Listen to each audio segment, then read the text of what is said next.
Hello, hello, hello. Let me know if you can hear me. I don't know how many people are here, but let me know if you can hear me. Ooh, happy Wednesday. Happy Wednesday, Chrissy. Hi, guys. Come on in. Come on in. Just come on in. Okay? Because we going to talk. We going to talk about a few things. How y'all doing? How y'all been? It's been a while. You know it's something serious. It got me back up here. I did the whole bit. I was like, we got we gotta talk about this stuff, okay? Hi, good. Hi, Bliss.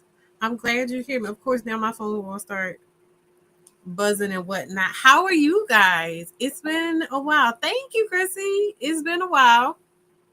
I don't even know when's the last time I did a live, like a live on my channel. I have no idea. I have no idea. But anyway, I'm glad to be here. I'm happy you guys are here. I'm trying to think if there's anything going on specifically. I can't think of anything specific. Hey MJ, that's going on. Oh, it's spring break for my daughter, so I've been hanging out with my. Let me tell you what my grandma did, right? So my grandma, this is just to give people a chance to come in, right? My grandmom tells me like a couple weeks ago that she has a doctor's appointment and she needs me to come with her because it's for her eyes. And they're probably going to dilate her pupils or whatever it is. And she's like, "Will you come with me? It's going to be like 3 hours." And she starts like doing this whole explaining thing. Hey, True, of what's going on. And I'm like, say no more. Like, if you need me, I'll be there. It doesn't matter how long. Just let me know, whatever. So, to be fair, thank you, Ami. To be fair, she did she was updating me about this doctor's appointment and stuff because things were happening, stuff was changing. But the way my grandma talks about things, everything runs in together. So a lot of times it either takes a whole lot of effort on my part to try to siphon out what information I would need to do whatever it is she wants from me, if she even wants me to do anything. Like there's so the way she just tells, she just be yapping, right? So she was talking about this situation, but I didn't hear anything. And mind you, she told me about this a couple weeks ago. She did not remind me anymore about anything she needed from me. So the days run together for me. Long story short, of course I forgot. I knew this thing was coming, but I didn't know that today was going to be the day, when I laid down last night. Now, this is where I'm upset with her because I went downstairs one last time before I went to bed to get like a cup of juice. And I walked past her and we did our, little pleasantries or whatever. And then I walked past her again and then I went to bed. So when I got up this morning, thank you. When I got up this morning and my daughter came and she was looking at me and I'm like, "Oh, hey, how you doing? Good morning, blah, blah, blah, blah, blah." And she just casually says like, "Oh, yeah, because we're supposed to meet my grandma downtown today." And I'm like, "No, we're not." Because I have a meeting with somebody at 10:30. You know what I mean? Like online. And I'm like, "No, we're not." And she's like, "Yeah, we are." I said, "Who told you that?" And she's like, "My grandma." And I was just like, she ain't say nothing to me because again, I'm thinking like I saw her before I went to bed. She ain't saying nothing about, "Oh, you ready?" Nothing like that. Blah blah blah blah blah. So my grandma's already gone because her appointment was at 8:30. At this point, I look at my phone. It's like 8:34, and I got a text from her talking about some. "Oh yeah, there's the information is on a paper downstairs. I left it downstairs for you." So I'm like, so she really was telling my daughter, but didn't say nothing to me. So then I had my daughter bring me the paper. I look at the paper. The paper does not have the address of the place. It says what the place is, but it doesn't have the address of the place. It does have the phone number on there. So I call the people and I'm just like, is my grandmother there? I give them their name, whatever information. I'm like, "I don't want no HIPAA information. Just let me know because I'm supposed to be, there for her." And they tell me her appointment was at 8:30, but they don't know how long it's going to be or whatever. So now I'm jumping up, just throwing some clothes on, tell my baby to throw some clothes on, whatever, so we can get downtown. As we got downtown, we got into the building and I asked the security guard about it, and he was like, "Oh, yeah, go up to the 12th floor. It's fine." So I go up to the 12th floor. I go into the office. The lady at the reception desk, I'm like, "I'm the one that called as my grandma. I'm here." So she's looking. She's like, "Well, there's a waiting room here. There's a waiting room over there, and there's a waiting room in the back." So she's not in that first waiting room. I go to the second waiting room. I don't see her. So then a nurse sees me looking for her. He's like, "Oh, what's your grandma's name?" And so he pulls up her information. He's like, "She's in room, blah, blah, blah, blah, blah." So he's walking me to the room. As he's walking me to the room, I see her a little behind because she's just 5 feet tall. I see her a little behind. I say, "Here she go right here."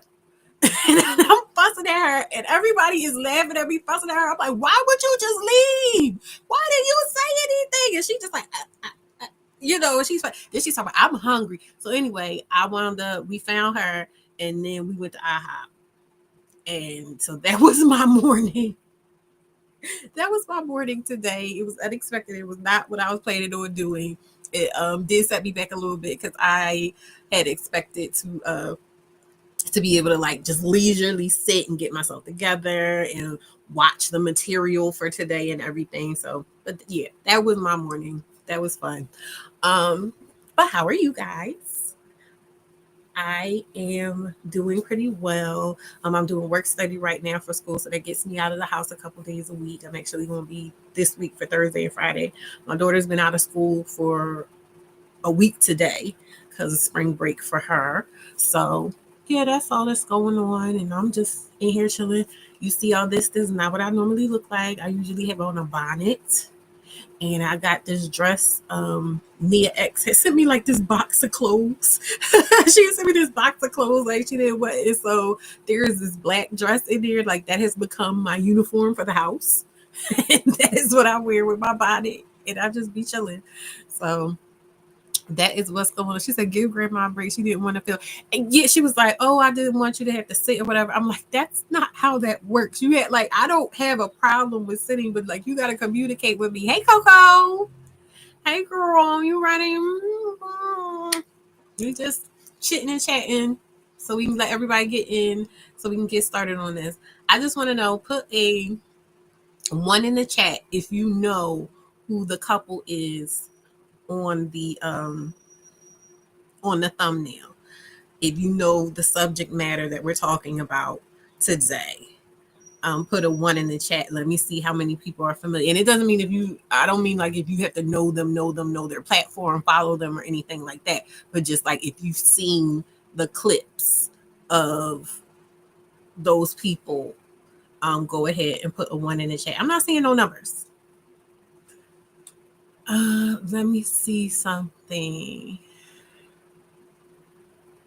All right, I feel like, okay, Chrissy's seen it, MJ, Bliss. Okay, good, because I wanted to. Why would you laugh? Oh my God. Y'all are so silly. Okay, so good. I feel like most of y'all know the subject matter of what we're talking about. I'm going to give a quick roundup of what is going on here. So, these people on the thumbnail, they are the Steeles. In fact, do I want to share this right now? I'm not going to share this till after we go to do the intro and everything. I got the window open. It's nice here today. This couple, their names are the Steeles, and they have been married for, he said, 32 years, and they've been together for a total of 35 years. And so they went on the always disturbing Dear Future Wifey podcast, and they were talking about their story of staying together and sticking it out in the glory of the Lord, and just being an example of what it means, what marriage truly means, and they were saying the wildest things. Like, it was just these clips going around on the internet of these wild things. And you would think that, those would just be dotted, within the interview. No, no, no. Hit after hit after hit. Like, it was just coming. I couldn't believe it. And the thing is, I was considering, it probably is going to feel like we are watching it together as I go through my notes. And here are my notes. These are my notes. As we go through my notes, it's probably going to feel like, because she said, Lord, I think I watch everyone that talks about this abusive man and his doorman. Why? Well, that's the thing about me though on this page. Hi, nice to meet you. I'm Kiana. I'm called Vitamin Key. This is Level Up Single Mom platform where I teach single mothers and Black women how to self-actualize with ease and grace. Please don't be triggered by that word. Somebody else I was talking to earlier was like, now they're triggered by the word grace. And that's a shame because that has been my tagline for years now. I'm not changing it. So please don't be triggered by grace. But it's definitely a case study, Bliss. They are the ones to watch if you want to know what you do. Girl, listen, we gonna get there. Hi, Summer. Liz says this is a case study. It is a case study, and I don't know if any of y'all please watch my shorts. Like just when you get a chance or whatever, go to my page and watch my shorts because I have shorts that are like case studies. Just they're little short things. But I do have this thing where case study. But I probably will wind up doing a live because there's another juicy something that's just started brewing within the last day or so on TikTok that I want to get into. Hi, Alicia. How are you? So I may start doing video case studies that are just a few minutes long. I'm reformulating and like restructuring my content based on the fact of where I am now at this point. So, oh, thank you. I'm so glad you're here. Thank you. Welcome. I hope you like it over here.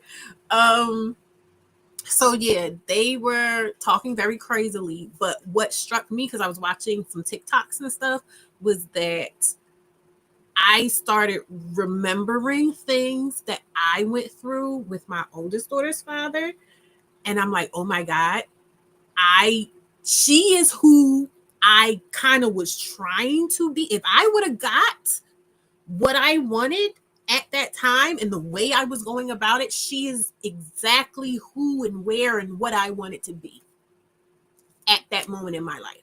And that hit me like a ton of bricks. It got me back into my book, Level Up, The Single Mother's Guide to Reclaiming Her Dignity. It got me back to like looking into my book because I'm like, oh my God, there's stuff in my book about these things or whatever. Oh, let me do the fanciness. Hold up.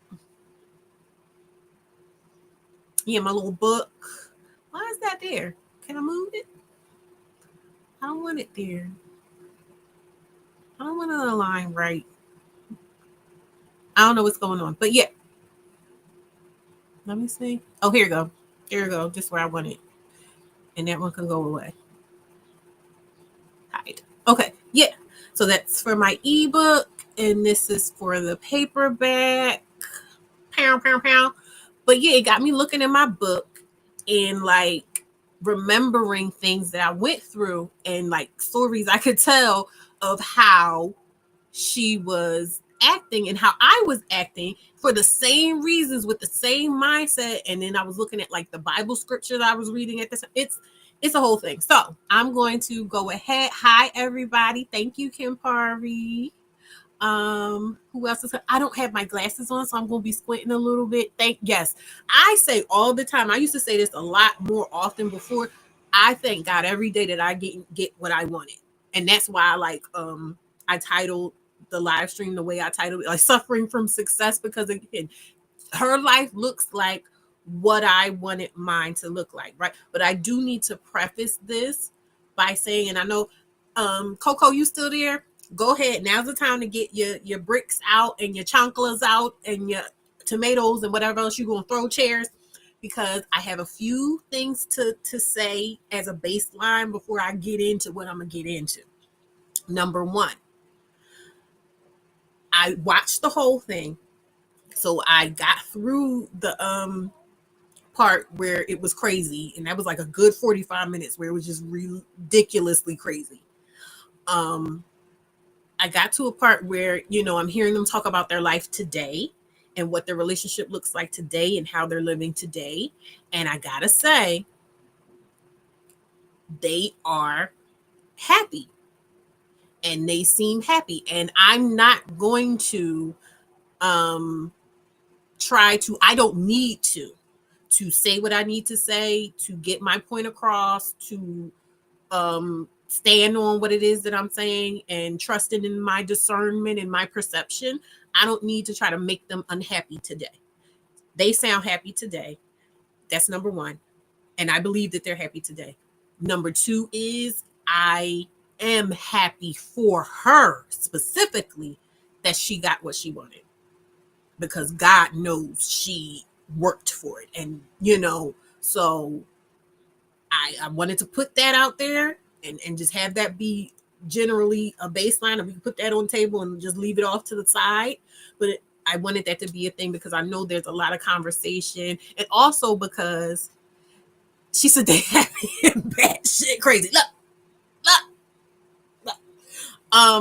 But I wanted to put that to the side. Number one, not number one, I already did the numbers. I wanted to put that there because with this being Level Up Single Mom as a platform, I recognize that there is always going to be a target on my back. And not only is it on my back, but it's on single mothers' back as well. And there are going to be people that are going to be trying to paint anything that I say that is going to be what I say as me being jealous, as me, being rebellious, as me not wanting people to be happy and married and stuff because I'm miserable, and so wanting people to be miserable, this and that and the other. So that is my number one protection. My integrity means a lot to me. And number two is I don't want nobody. I mean, they can say whatever they want to say, but I'm putting it out there so it's already documented that that's not the case. So I feel like I wanted to make sure that was said first before we get into the things that we want to get into. Okay. So I'm going to go ahead and get into this little intro is what I'm going to get into. I'm going to get into it. See, now I got to add the scene. Yeah. And then we're going to get sorted. So sorry, y'all. Hold up. I had this up, but this can get tricky sometimes. So just rock with me. Where is it?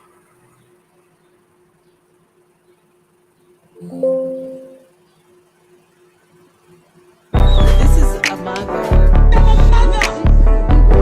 No problem. You in charge of the girls, right? I am in charge of the girls. Are you in charge of the girls? I am in charge of the girls.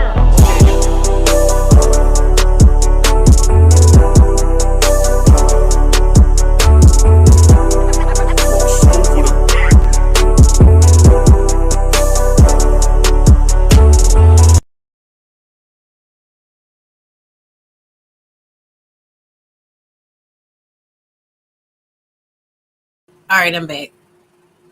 I hate that they changed the setup to this. Like, it has got me all the way discombobulated. But okay, do y'all like the new intro? I know some of y'all saw the new intro and some of y'all didn't. But yeah, I remixed it. Put a little spice on it, whatever. Yes, she did mule, right? So I think what I'm going to do is I need to set some context for how I feel like this parallels my journey, at least up to a certain point, because she a different type of woman.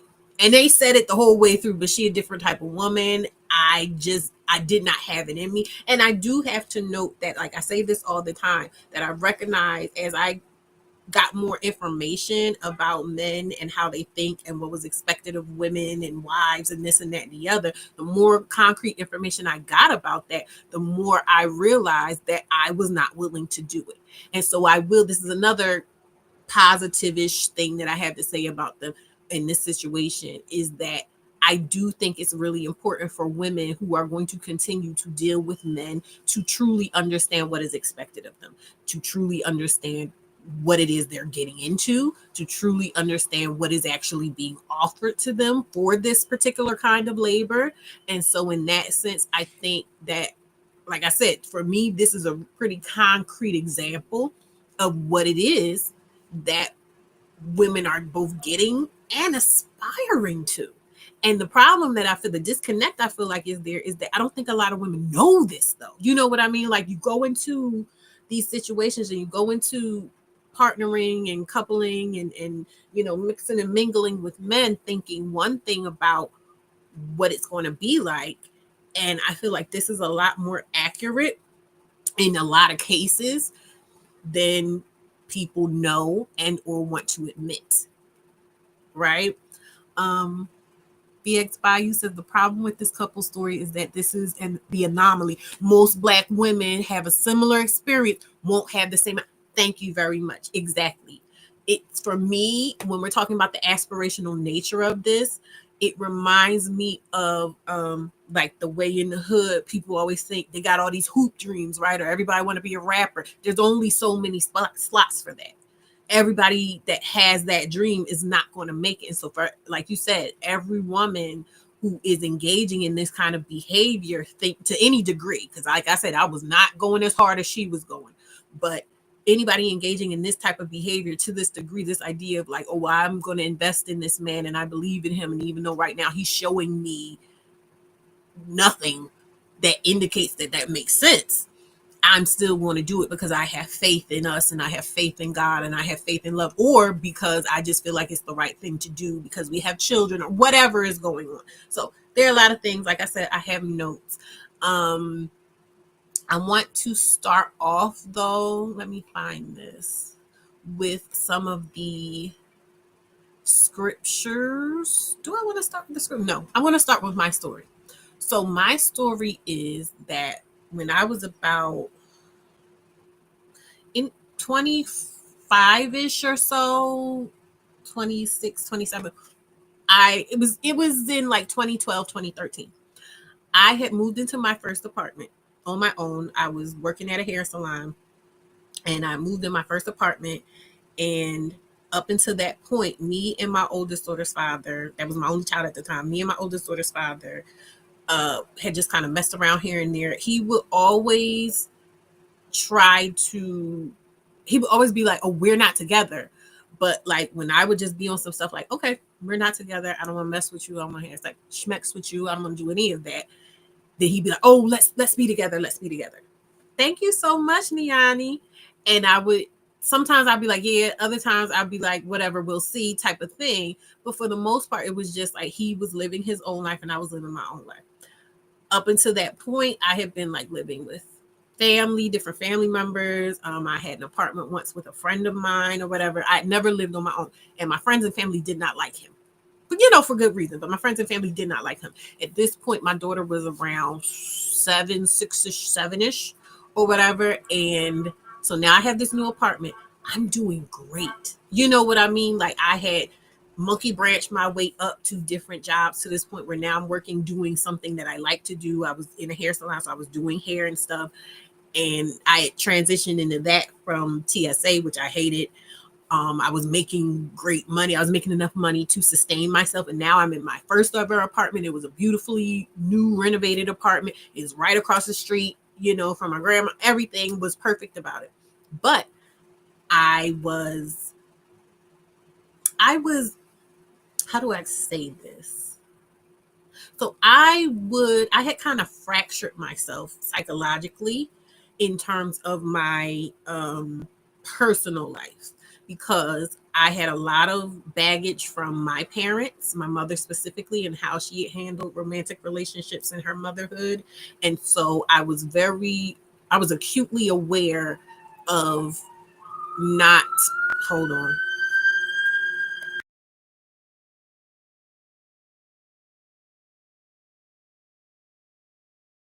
I was acutely aware that I did not want to make her feel uncomfortable in her own home, and I did not want her feeling like I was prioritizing men over her. So a big part of what made me feel like I needed to be with her father specifically was because I was like, well, if I'm with her father, then I won't have to worry about her kind of being pushed to the side because it's his kid too. So there was that. There was, me and him had a lot of sexual chemistry. And so I was kind of on this thing like, okay, I like how we do it. You know, whatever. This is her father. That would be. I'm just checking off boxes of like what would make this make sense. Like what this would be good for these reasons, right? So there was that. There was also me, like I said, getting older. I'm creeping up in age. I was at like between 25 and like 28. So in my mind, I'm like, okay, I need to get my life together before I'm 30, right? So there's that. And then there was the fact that like when I would do my business when my daughter wasn't there. So when my daughter wasn't there, I typically kept a little friend with benefits or something. But these were never men that I thought we were going to be together. These were never men that I introduced to my daughter. You know what I mean? I wasn't being serious in that way. But what started happening was there were incidents that were happening that were making me. One of those incidents was an assault in my own home with one of my friends that I just was like, I need to get my life together. I need to settle down. Right. And as from the time I had my daughter when I was like 18. So from the time, ooh, sorry, hold on.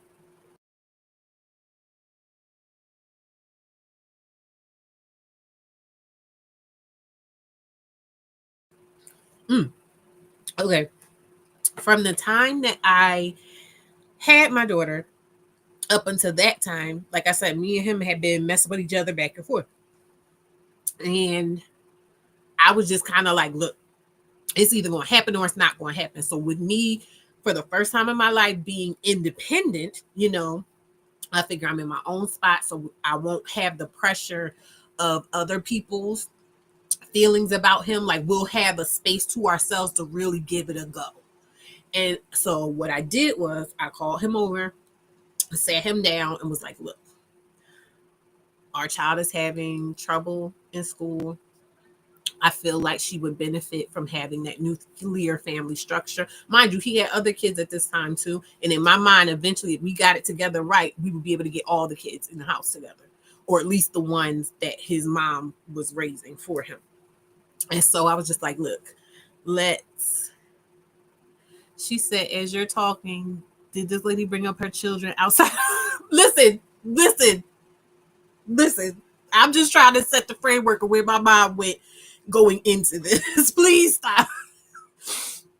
But I'm like, look, let's try it. Like, let's give it a good go. I feel like this could work, you know, because in my mind too, I'm like, I've been going back and forth with him, but he hasn't really seen who I am as a woman. He hasn't seen me grow up. I've glowed up, you know, I got my own shit. We living good. He'll be able to really see and immerse himself in the vision. You know what I mean? So I was just like, okay, come on. And I remember him kind of like, okay, we could try it. Now, mind you, what I found out much later after everything was said and done, he was basically homeless. He was basically homeless at the time. So this was just a convenient set of circumstances for him.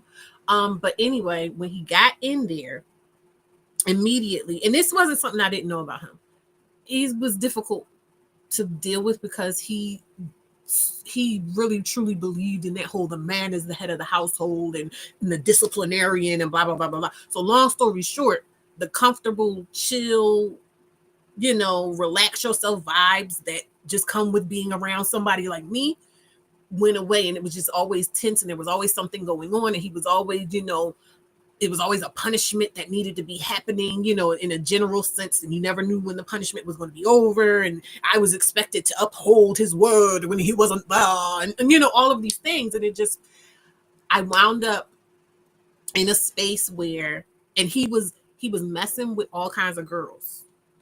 Thank you, Kenny.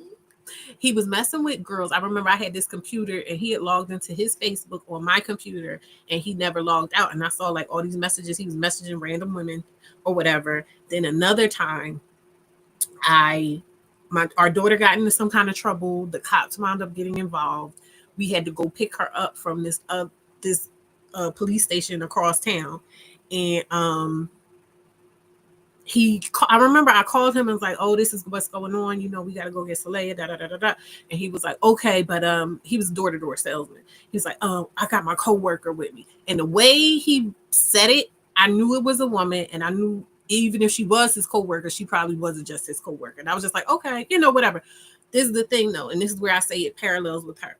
With all the trouble he was giving me, with all the shenanigans, I turned to the Bible because he was somebody that was really into church too. Like he led, forget double lives, he led a bunch of different lives because he was the type of person where it seemed like wherever he get around one person, he was trying to be whatever he needed to be something in that person's eyes. And like once I had his baby and then I met his family, for some reason, I don't think he felt like he could play that role. I wasn't gonna let him play no role other than what I saw. So I was out. But anyway, I got into the Bible, and there were certain Bible verses that I remember reading it. I picked up, and I'm going to read to y'all that period that I want to say I I set the foundation. I remember in my mind very clearly. I was like, I want to be a woman of God, and being a woman of God to me didn't necessarily have anything to do with necessarily being married or being with a man, but just like I wanted to be an upright woman and a woman who, people knew, who could see God in that person. And I feel like I am that person. You know what I mean? But I was like, I'm going to apply this to this relationship. And so there was this other passage. Okay, now we can pull it in. Let me get it, y'all.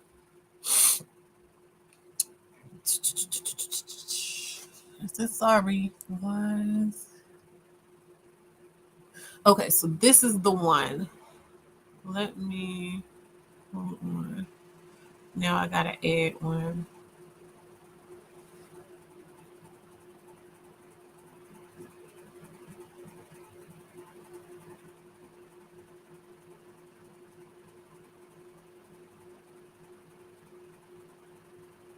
How are you?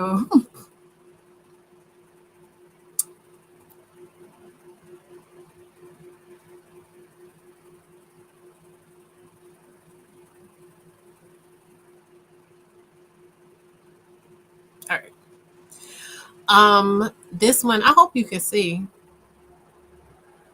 It says, "Wives, in the same way, submit yourselves to your own husbands, so that if any of them do not believe the word, they may be won over without words by the behavior of their wives." Okay, so that's where my mind was. Can you see? Yeah, that's where my mind was at with it. Um, I just thought that if I continued to show him grace, if I just continue to, even though I would see him, like I said, that day when I called him, he was like, he was bringing his coworker, and I was like, okay, and I knew full well what the deal was, right? So when he came up there, we handled our business in the police station, collected our child, and then yeah, the Bible got me too.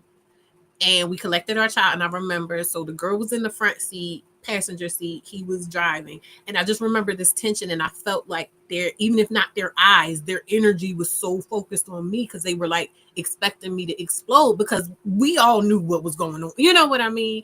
And I remember, this is the thing, I had so much peace. I was peace, like I wasn't angry. I just, it was kind of like, I know what's going on. This is just a part of the ride. You know what I mean? Like it is what it is. So I remember we got to the house, and he left her in the car. We came in the house, got the baby squared away, and I was sitting on my sofa, and he came in the sofa, and he was like, "Oh, you okay? You all right?" And he was being very sweet to me, but it was a guilt driven sweetness. And I just remember I was like, "Yeah, I'm fine. I'm okay." Da-da-da-da. And he kissed me on the forehead, and he left with the girl. And so that's just one instance of something, but that was what the type of stuff that was going on. And so I remember it got so bad that eventually I had a psychotic break. I wound up quitting my job. And this is not, I'm not blaming him for me quitting my job.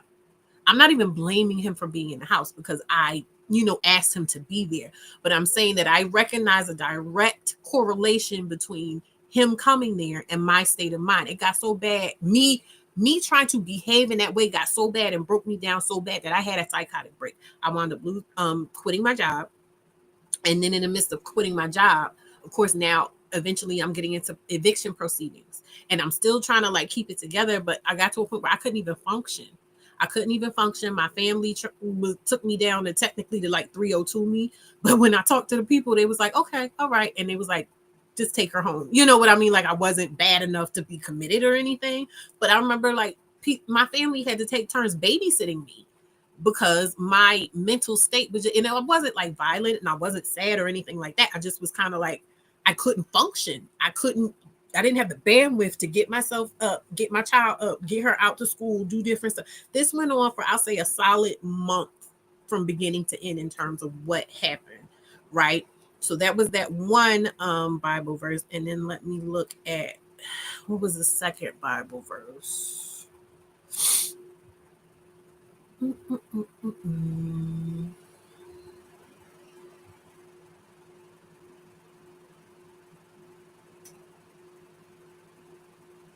It said the source is invisible when the other. Well, get off then. How do I get this out of here? Remove it.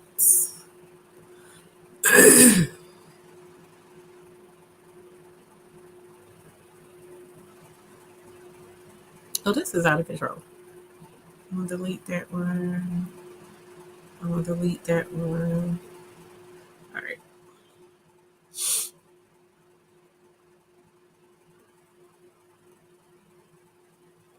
And then it was this one, and it said, now for the matters you wrote about, it is good for a man to not have sexual. Oh, this is for something else.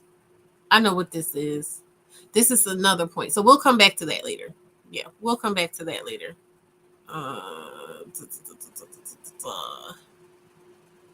We'll come back to that later when we get into the video, whatever. But yeah, that first Bible verse, keep that in mind. That idea that like the woman's conduct is going to lead the man to God.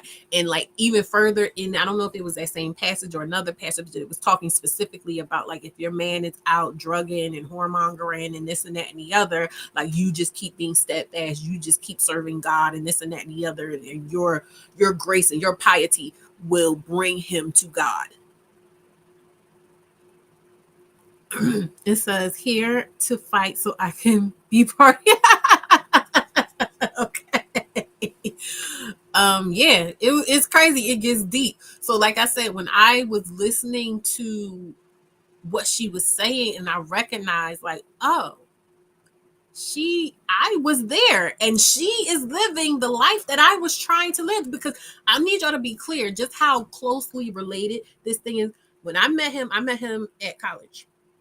And when I met him, like he had a baby already, a little infant baby, but his mom had his son. I didn't know that the mom lived with the son too. I mean, his mom had taken in the baby's mother. So it wasn't just the baby living with her. The mother of the baby lived with her. I did not know that at school. All I knew was that like he was at school with me because his mom was gracious enough to say, hey, you go ahead and go to school. I'll take care of this baby so you can get your education so you could take care of this baby. And so I'm like, okay, this is a family-oriented man. I know nothing about him in church and God and nothing like that. So then when I had my baby and I eventually met his family and this and that and the other, I started to see that he had his blood family that he dealt with, but he also had this family at church that were people that kind of like took him in because he had kind of a tumultuous upbringing. And so he seemed to be a different person at church than he was at home. And I realized later on that he really didn't even want me to meet his blood family because he was like trying to lead these different lives. It was a lot. It was a lot. But because I knew he was connected to the church in that way, he seemed to want to be that kind of a man and a pillar of his community and yada, yada, yada. This is where I'm telling you, like, where my mind was at, like, oh, well, I can help him truly be that. Because in my mind, I'm like, you just playing a role when you're with them. Like, why don't you let me get you together so that you could really be that guy, you know? All right. So now that welcome. Now that we have that foundational understanding of like what happened to me, my connection to this thing we're going to watch, now we can get into watching the thing. And he said, she. I know, Kim. So now we can get into watching this thing. I'm going to remove this and I'm going to add a new one.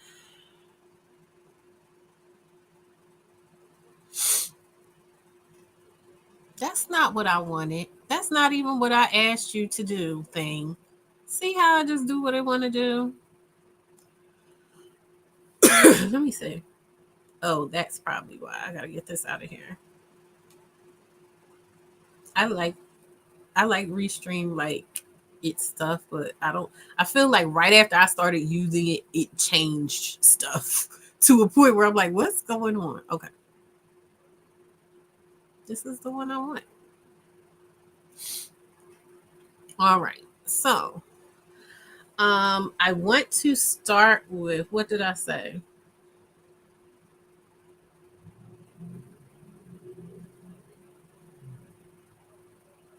All right, so I want to be clear on some things. They've been married for 32 years.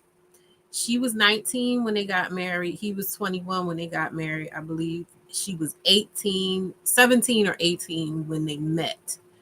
And he was like a year older than her. So I just wanted to highlight that. Also, I want to highlight this is what they call pair bonding. When men are talking about, oh, women don't know how to pair bond, like if they're a single mother or something like that, this is what they're talking about when they're talking about pair bonding and they don't like um why they don't like for women to be single mothers or dealing with other men and stuff like that. Good afternoon. I mean, it is afternoon, isn't it, for you, Deanne? Hi, Deanne. Um, so I just wanted to make sure you understood that as well. When men are saying like, "Oh, women don't pair bond," this is exactly what they're talking about, and they treat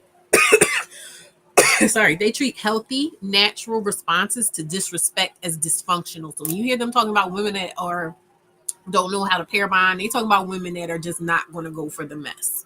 Okay. Um, let's see. At my first time stamp, 8 minutes and about here. Want the I fastest ain't working asked you. GLP-1?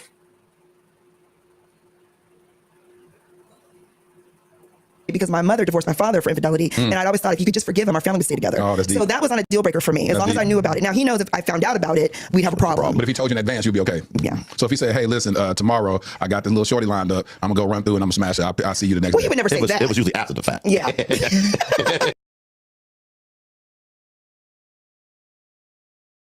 This is going to be pretty rapid fire because hold on.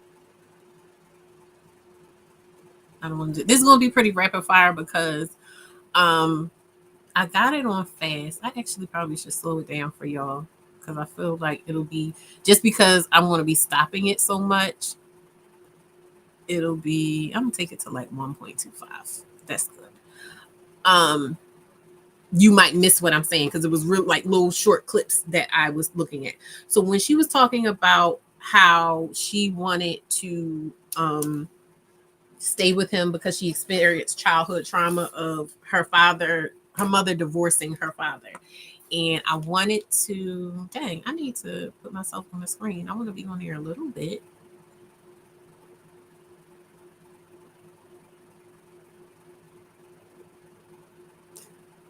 How do I add me on here?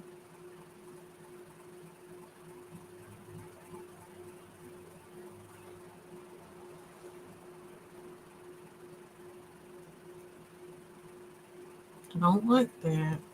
I want this.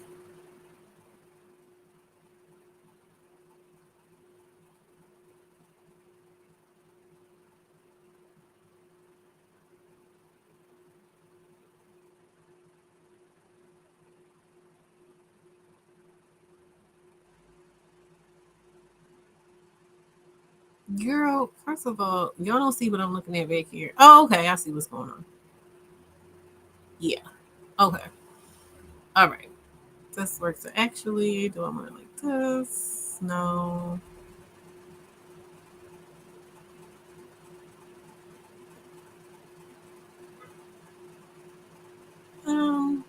I'll do this for right now. Okay. So there is a part in my book where I talk. This is where I talk about it. It had me coming back to my book because I recognize there's so many things that I talk about in my book that that have to do with stuff she was talking about. So, for instance, she was talking about her childhood wound of her family being broken up by divorce.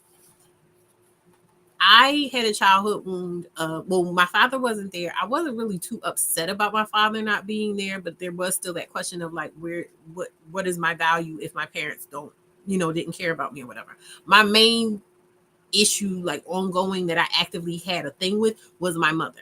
Like I said, my mom was a pick me, and she just always had a dude, and there was always something going on with her and a man, but she was never really like focused on me, and so that bothered me. And so a lot of my decision making and how I dealt with my daughter and her father, and like trying to integrate her father, had to do with how I grew up. For instance, my father mother lived right down the street from my grandparents who raised me and stuff like that, but I never got to see them, and I never there was actually kind of like I felt like a bad energy in terms of my grandparents that were raising me when I wanted to connect with them. There was just a lot of stuff that wasn't discussed, and I didn't know until I got older and had better context of what was going on with everyone, the dynamics of everybody. So, but my childhood mind into adulthood just figured, oh well, I didn't get to deal with my family. I want my kid to deal with with her family. And so even when he wasn't around, there were certain things I was doing just to make sure that she was close to his family too. So I'm saying, like, I recognize with her that the divorce between her parents really bothered her so much that she was willing to do all of this stuff just to not get divorced. And that's significant. Okay, so let me, yeah, period. Okay.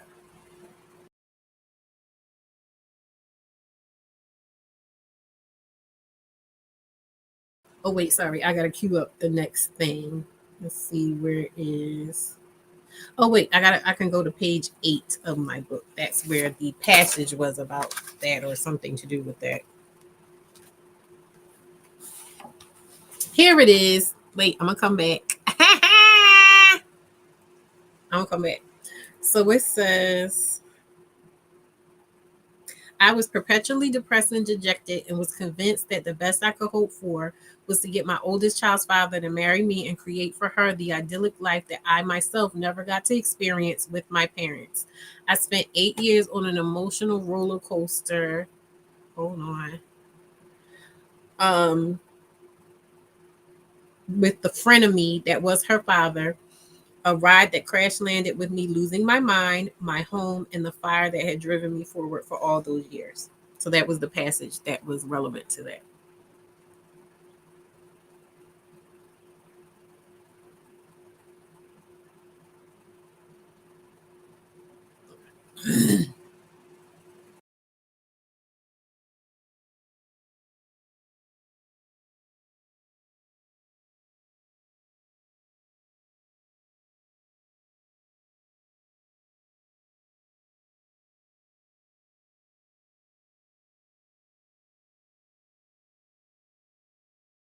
It doesn't. And plus, I needed to change also. We were two teenagers getting married, and I was looking for fulfillment. I was wanting to fulfill a void that I was missing. Of course, that void can only be filled by Jesus. I didn't know that then. But when I found out I was pregnant before we got married, I ended up getting kicked out of my house by my parents. They were very upset by me, with me, and was moved into his parents' home, who were bishop and first lady. And I got thrusted from a Catholic lifestyle to storefront Pentecostal tambourine, getting healed, the same 30 people getting prayed for every Sunday church.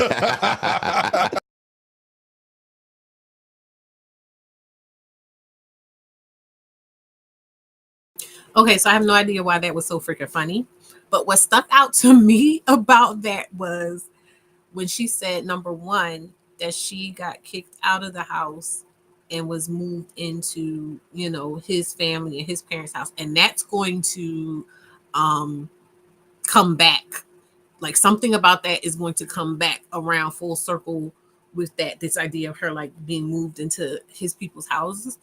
But what stuck out to me was that the Catholic versus the Pentecostal church or whatever. And for me, I was just kind of like, okay, I'm picking up on like a class thing going on here, because you can tell by the way she talks. Like, there's another way that I'm saying this parallels my own story, that her and him seem to come from two different backgrounds, like culturally. And that was something else that I experienced when it came to my relationship with my daughter's father. Even though we both met at school, and like she was saying, like they were in similar spaces or whatever like that, but there was a different cultural markers or whatever for us, personality wise and things. Like for instance, he would always just say, oh, you're book smart, you're not street smart. And he would try to nag me about being like bougie because of how I talk, because of my sensibilities, because of the types of things I felt were proper and improper, things like that. So it stuck out to me that she was saying like she came from, I feel like, Catholicism, even though there are other people, of color who are Catholic. It's mostly like a Eurocentric um um sect of Christianity. So I found that to be significant. I'm gonna look at some thingies. This was after she got pregnant, right? Yeah, they kicked her out after she got pregnant. Why are they laughing? That was traumatic. Listen, it's just so much they be laughing and it doesn't make any sense. Let me see. Why is this not working when I'm clicking on this? Okay, now it's working. Thank you so much, Deanne. I try, when I talk about things, I tell you, I try to talk about them in a way that like elevates the conversation. Um, let's see here. Oh, thank you guys. Said this couple irritates my whole. Listen, me too. Like initially, me too. But as I really was like, let me look into this. I saw so much of myself in it, and so that's why I was just like, oh yeah, I really need to talk about this. So let me see. Am I going to the next thing? Oh, also. It says here, I noticed the dynamics are the same as. Oh, no, that's what I said. Okay, I'm good. All right, so this next part we're going to talk about. I'm gonna play it and then we'll talk about it because I was just like, that's also very interesting. Let me see.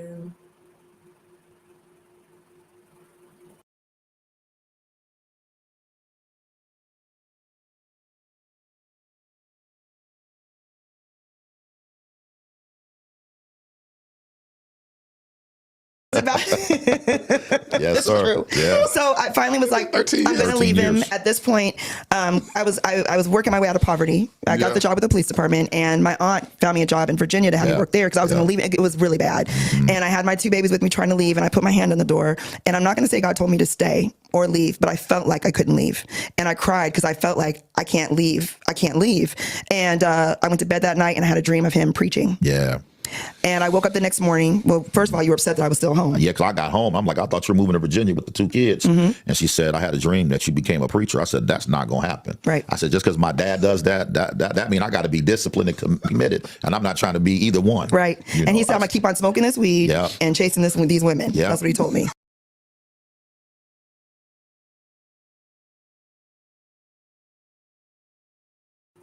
Okay, so please bear with me. I'm trying to keep myself on task so I can cross off these things. All right, so this clip is her. She was saying that she was ready to leave. And she also was saying that she had gotten herself together. They're going to mention it again, but I think at this point they'd already mentioned that, like, when they got together or whatever, they wound up on Section 8 and they just were not doing great financially. And so she got to a point where I don't, trying to uh, provide for the family or whatever. She went and got a job at the police station or something like that. And so she was about to leave and she was getting herself together to leave. And what I noticed, a recurring theme in this was that, I don't know if she mentioned it here already or not. She had mentioned that she had a scholarship when she found out she was pregnant with their first child. She had a scholarship. I think she said it was a full ride to play classical piano or classical something. Let me see, what did it say? I don't. It was some kind of classical instrument. She had a full ride scholarship to play. I'm gonna say classical piano, and he said keep the baby and just come. We're gonna do this, and so she kept the baby and didn't go to school. Yeah, yeah.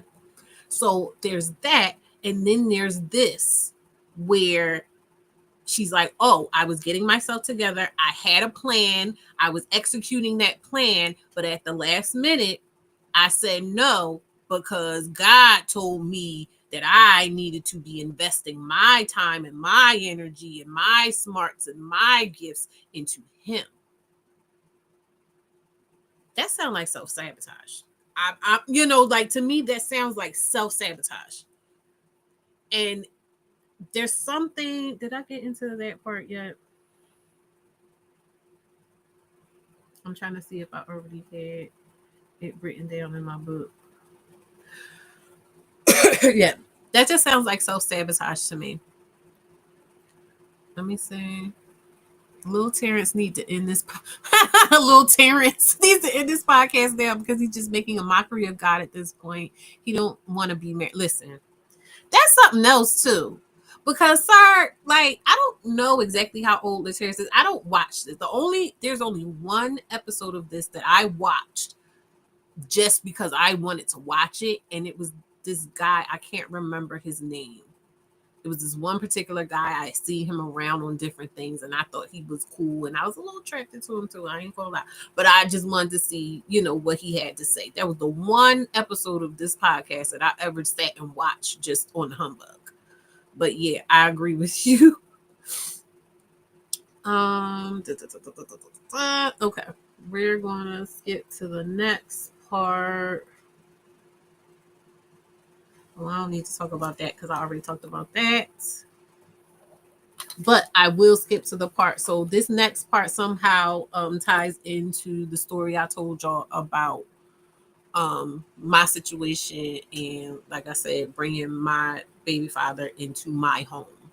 Which, by the way, I need to let you know too. Years later, when I talked to my daughter was like, "Mom, you didn't need to do that. We were fine." So I just want to, anyway, we're wondering about what kids have to say. I want to note something else too, since I said that. They talk about how many grandkids they have and their kids and this and that and the other, and their son is a part of their ministry. They said the other kids work for the ministry, but the only person I've heard them like speak about talking, like actually interacting with them now, in terms of like, I'm not saying the kids don't like them, and I don't know any of that, but I'm just saying, like, I heard the son is like something high up in their church. He's like the not co-pastor, but like the CEO or something, whatever. But I haven't heard tell other of the daughters just existing. And then he said something about he didn't want no other man feeding his daughter specifically. Other than that, I haven't heard any talk of the girls as like people and what they think and how they feel, and any of the kids' real experience with all these crazy things that were happening with them.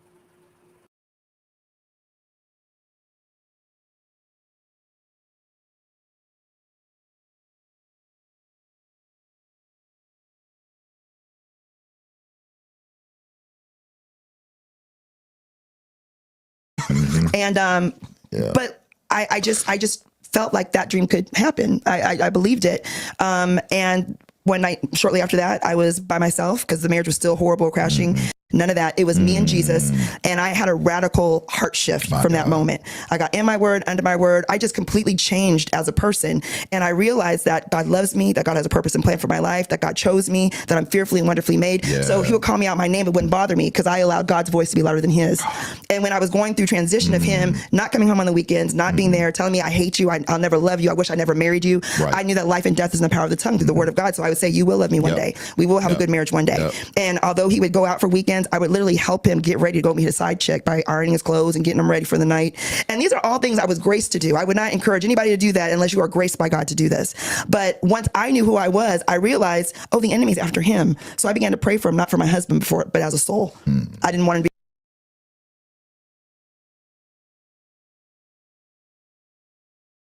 So this is where, like I said, I got triggered into that story about me in my apartment and bringing him into my house and what happened and me getting into the Bible and that verse specifically of saying like, oh, basically to be a Proverbs 31 woman and to just show him by example the grace of God so that he would just be so in awe of you walking in this grace and walking in this presence of the Lord that he will be changed by your conduct and how you deal with him and how kind you are to him and how you don't, you don't treat him bad and you don't speak to him harshly and all of these things.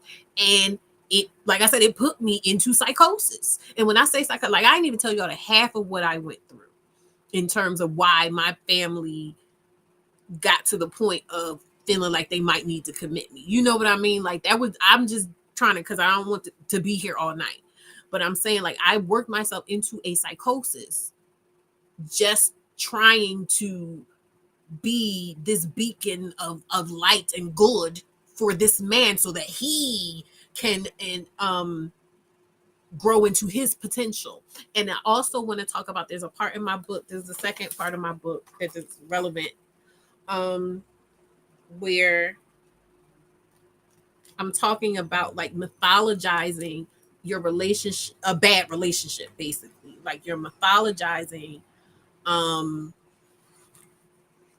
how what's going to happen and just the meaning of it. And oh, these are just things that we go through. This is, you have to go through the rough to get to the good and all this other stuff. It says, however, in the back of my mind, there was always this idea that I was only doing this in the meantime. Sorry, I'm a businesswoman. That I was only doing this in the meantime, and that one day he would wake up or grow up and understand that I was the woman he needed by his side to conquer the world and fully actualize in the real world. I don't want to say that part because this is like, I don't want to say that part, but like basically he was that dude to me schmexually. And so I felt like that chemistry that we had, and also these other qualities that I thought I saw in him, that I could somehow alchemize it into his full being and we could be there. In short, I romanticized the dynamic between us into a timeless love affair for the ages that would inevitably end with us old and gray, looking back on the foolishness of our youth and the futility of our attempts at denying our true destiny of raising a family and building a legacy together. So this is why I'm like, oh, wow, I'm seeing so much of, what I was going through in this situation. And like I said, she saw it through, like she saw it through, because that was exactly what she did, is exactly what I was doing. It's exactly what I thought I was doing. So I just thought that was really like crazy. Let's go on to the next one.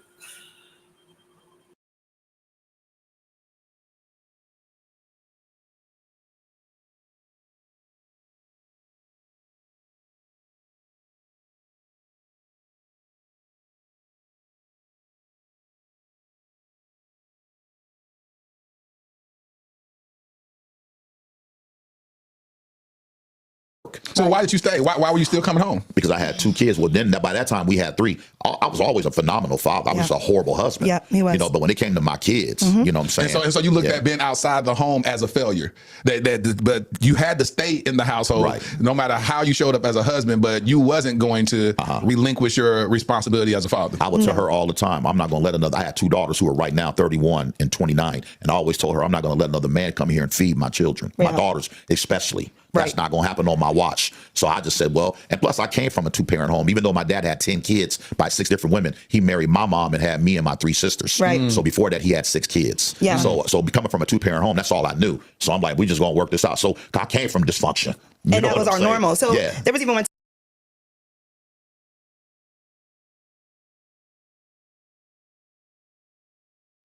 Okay, so I picked that clip because that idea of like creating this dichotomy of being a bad husband but a good father, and the way that was like pathologized in his belief of like, oh yes, well, my father was there all the time, my father was in the home or whatever, and so I was going to be in the home. And at a certain point, I don't know if this is going to be a part of one of the clips that I picked, but like he talks about how he was out, doing his thing, and unabashedly, you know what I mean, with impunity.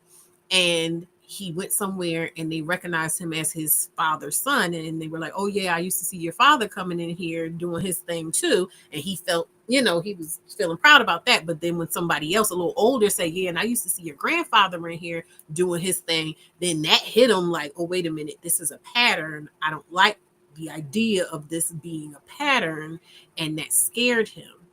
So it's like, but this idea that like, oh, but he was in the home. So, and then you see that so where I always talk about like listening to men and listening to different men in different places, different unrelated men saying the same thing. They fully believe that they can do whatever with whomever.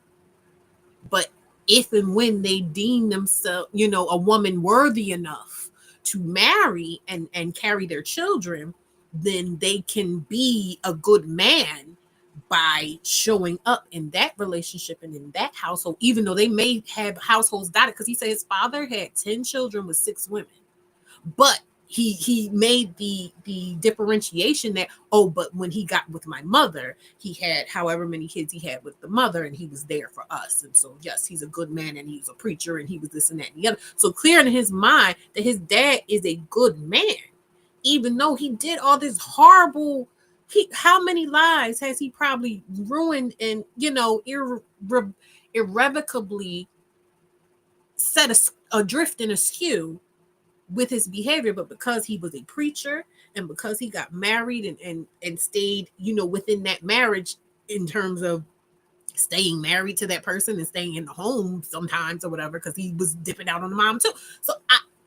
But I want to be clear when I'm showing, I want people to keep seeing these patterns, because these are the patterns that eventually I recognized that had me understanding why I am not a Proverbs 31 woman, because I'm not going to do it.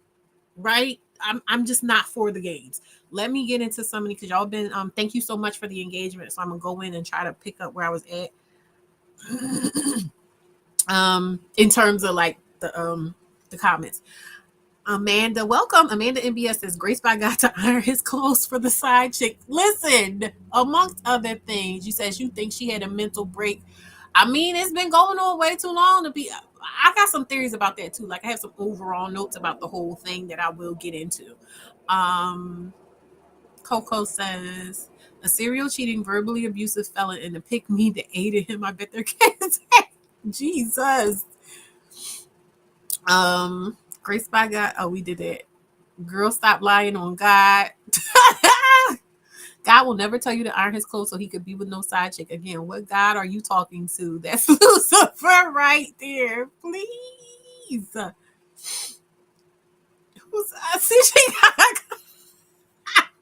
Please stop. I'm so glad I did all my other stuff in the beginning.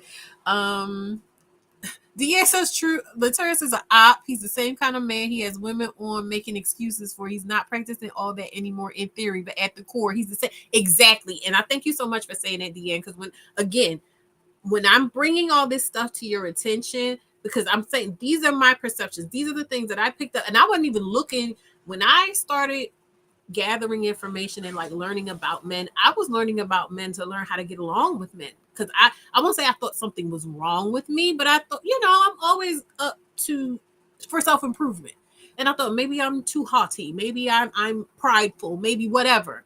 I could learn some more humility, whatever it is. Because in my heart, I want to be a humble, like I said, outside of a man, I want to be a woman of integrity. I want to be someone that people show up and are like, she's a good egg. She's someone who, I can depend on to be integral in how she deals with me and how she deals with other people. I want to be consistent in those things. So when I was having all these trouble with men, it wasn't so much that I was giving them an out for the stuff they were doing. I was like, well, maybe there is something that I'm doing that I need to stop doing where I'm attracting these types of men or whatever like that. And it wasn't until, like I said, I started going in these different places and listening to what they were saying and listening and hearing how all this stuff was lining up, even though these are men that never met each other.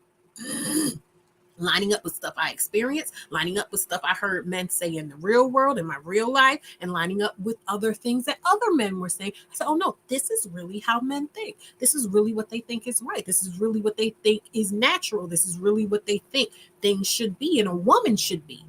And I ain't going to be that. So that's when I became okay with being just me and not being, and I don't feel the need to look for a man, and I don't feel the need to, that pang of like, oh, I need to be in a relationship. No, because if this is what relationships are, I don't want that. I don't want that. She says, sir, how can you be a good father if you didn't come home for days at a time? How could you be a good father if you were intentionally mistreating their mother? They don't see that as something that is, towards the children. She says, so what if she wanted to leave? No man could ever be with her. That's the thing is, with these kind of with this kind of thinking, yes, they do impart that idea that nobody's going to want you because you got all this baggage, you got other people's kids. I don't know if you might not have been there, like one of them times we were on TikTok within the last week or so, but I've seen this. That wasn't the first time I heard that.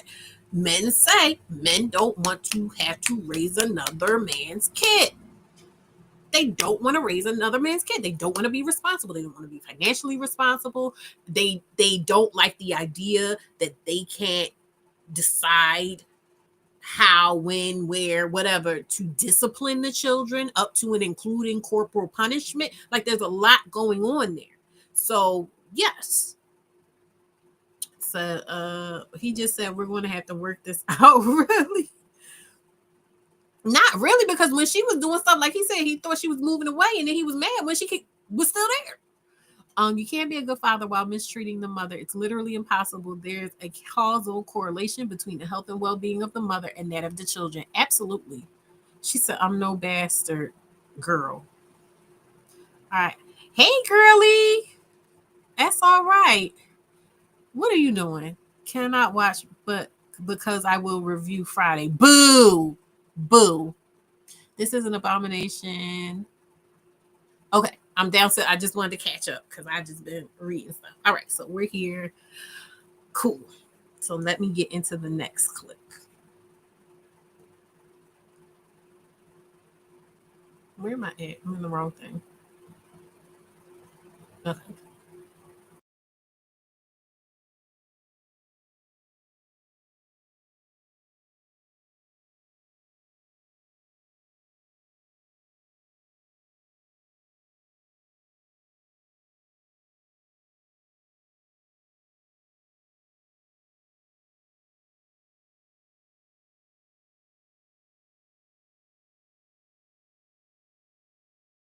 Purpose. And speaking of purpose, see, I think part of the problem with a lot of people that are married or not married, they're looking more for preference over purpose. I believe that this is my purpose. Right. Because she really wasn't my preference. I wasn't. But when she opened the door at 17 years old and I was 18, and I said, oh my God. And she said, what? I said, you're my wife. Yep. I knew it. Yep. And here I am in a backslidden condition, but I knew she was my wife. Right. Straight up. We need people to start kind of looking more for purpose than preference. That's right. Listen, I want y'all to just keep on talking because I'm going to show you.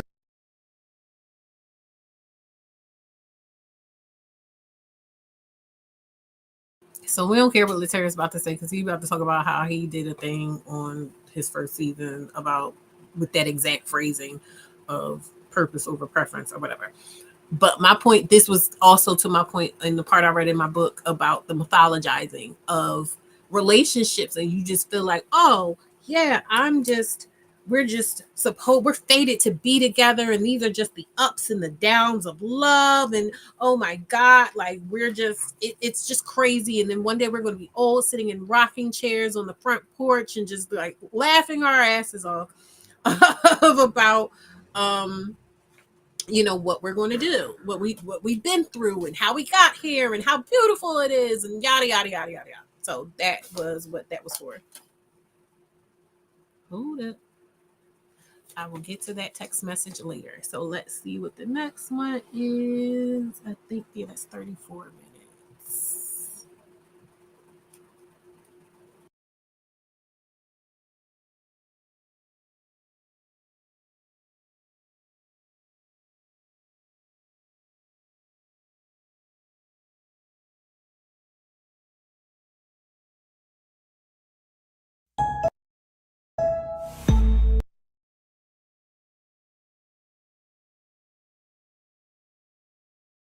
how can you reframe or state, because this is your story, this is your journey, my story. It's your story. Right. Sure. What would you say to the women that may be looking at this and say, see, that's that nonsense they talking about? Well, I would say that's why you're single still. Because I'm sure somebody had been in your life already, You're gonna pick the fight. and you didn't want to give the investment for that person to become somebody, and then you lost them probably a long time ago, and you should.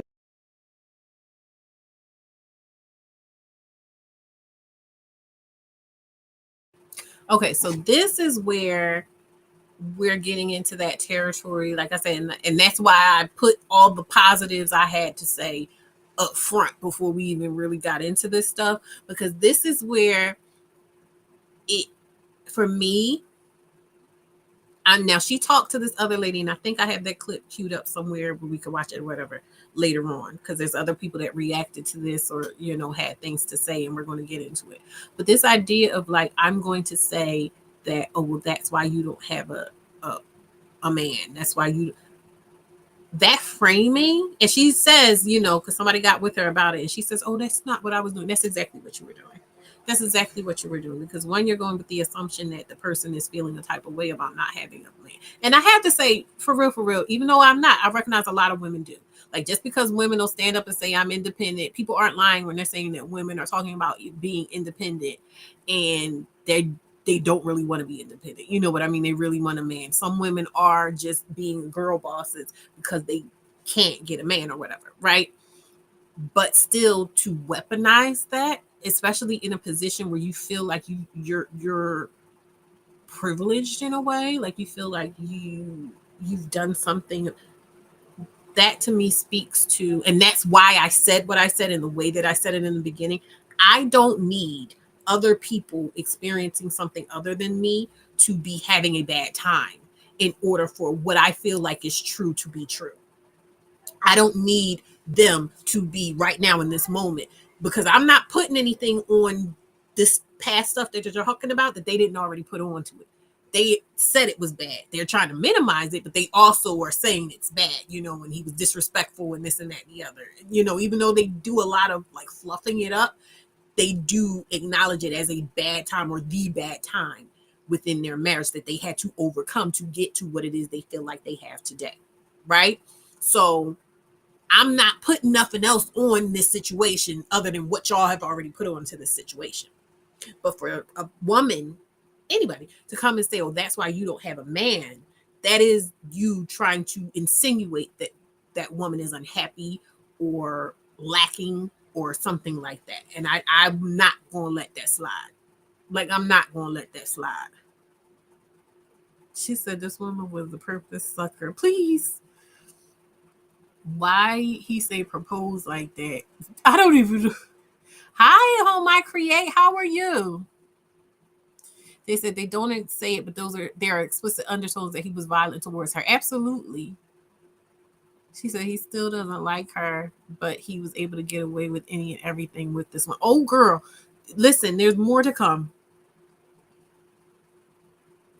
Said, okay, so he knew all this, but did not immediately study his purpose as a husband. So what is this purpose? Exactly, an experiment. Listen, they gonna say purpose a million times. She said, I looked up younger pics of him, and that man was below average as a young man, and she was attracted even with the 3 kids back to back. He negged her absolutely, because he talked about how when he first met, he told her she was too chubby, she was black, that wasn't really what he liked. Ain't no ups and downs. That man do not. She said, so what was his preference? They mentioned many times. So she wasn't his preference. No, they said that his preference was Hispanic, shorter women with large busts. Nakara says girl single as opposed to what exactly? Like this is one of the what is that thing? I just did it. What did he say? You know the song Popular. This guy was like personal. It's out to get personal. That's where something like that happens. Because what are you trying to say, sis? Like, what are you trying to say? She said, marriage has really bad PR. Ain't it? Don't it? Okay. I've only seen one marriage where the husband actually puts in effort. Listen, you ain't. She said, nah, she was black. Yeah. He said she wasn't the right color. And she ain't a dark woman. So he's saying, like, just generally blackness was not something he was looking for. She said, good, happy to. Oh, I'm happy you're here. I'm not sure I've ever caught one before. Oh, welcome. Enjoy. Are you enjoying? You caught. I did the whole thing. I did the whole bit. So you got a good one. Girl, she got a man, don't she? She sure is. She can have him.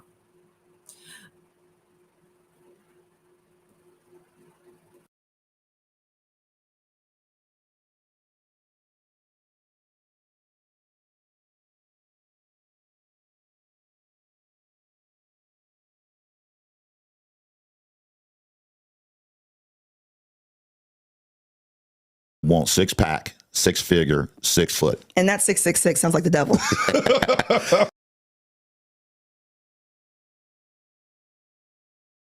That one was quick because so they were talking about people want he was talking about how people want the person put together, and she's like, oh yeah, you just want the man that's just done. Basically, this is what really kind of pissed me off. You talking about somebody wanting someone to treat them with a baseline level of respect. Not even a baseline level of respect. Because personally, I feel like if you are in a romantic relationship, it do need to have kind of a fairy tale aspect to it, because it doesn't have to be like, I don't have to mess with you. You know what I mean? I can't pick my family. I can't pick the family I'm born into, but I can pick who I want to build a family with and do life with. So yeah, you need to be a particularly positive experience for me to even consider you. You know what I mean? So the idea that she's just like, oh yeah, you just not willing to suffer for it. You fucking right I ain't. What's wrong with you? And so she's talking about, oh yeah, that's of the devil. That's where I'm like, okay, you're really like playing with God, number one.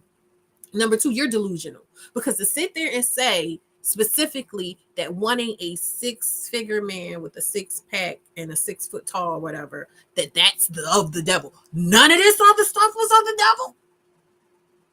None of this other stuff was of the devil. And you gonna say, oh yeah, he was fighting demons and this and that and the other. But honey, you was living in hell by choice. That's not of the devil. It's just the ideology is not aligned, right? And like I said, I'm not somebody that has to try to project anything onto. I'm listening to what you say. I'm listening to you. I just don't think you listening to yourself. I don't think you listening to yourself. Hey, Alicia. Yes, Deanne's here. Let's see. Whom I create said, this is almost embarrassing. Not in the sense she went through all that as a woman. We go through that a lot. Yeah, you missed where I was talking about my story and like how I see a parallel. She actually is living what I was working towards at one point in my life. So I definitely can identify with, having been in that mindset. But the fact that she almost seemed proud about it. Well, you got to remember too, Lemonade, to me, this is another example of what Beyonce's Lemonade was. Because I remember listening to Lemonade, and I like Lemonade in that I like that I'm able to go into that album and kind of play out what it was I was trying to play out with my life, with my oldest daughter's father. You know what I mean? That full cycle of pain, and then but Beyonce was talking about actually letting it out, you know what I mean, and emoting and going, and then we come back together and reconcile together, you know what I mean, which again, based off of what they wound up talking about later on about their life today and where they wound up at, they have reconciled. And I know people will be like, but I will say that it seems I haven't heard anything aside from the way they're laughing about it. But again, that is the seed that was planted back then by letting him even do that shit. But in terms of him, recognizing what she did for him and everything, I believe that he does recognize it. But it's just like there's only so much respect you can have for a person that allows you to treat them that way. You know what I mean? So the laughing and the thinking it's funny and this and that and the other. Like I said, if she like it, I love it. Let me see what these comments are saying. Hey, wake up. said her suffering was grace, not deviltry. Please leave me alone. She said, I'm trying to be good and get some work done. Oh, I'm glad. Yes, be good. Everybody be good. I'm so glad since you got off there. Listen, I've said it before, and you might have missed it when I used to say it all the time. I'm so glad that God didn't give me what I was asking for. I'm so glad and I'm blessed that God didn't give me what I was asking for.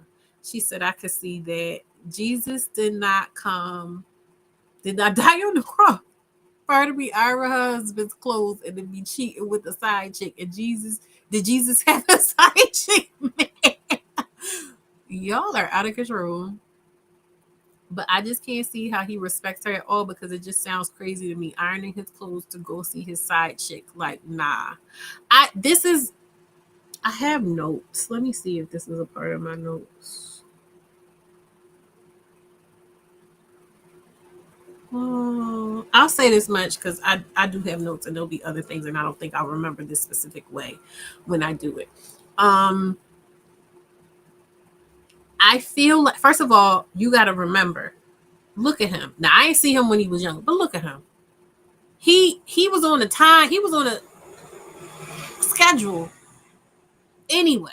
I know men like to talk about women hitting the wall, but look at him. So he wasn't really going to have too much longer to be doing things in the way he was doing things anyway, right?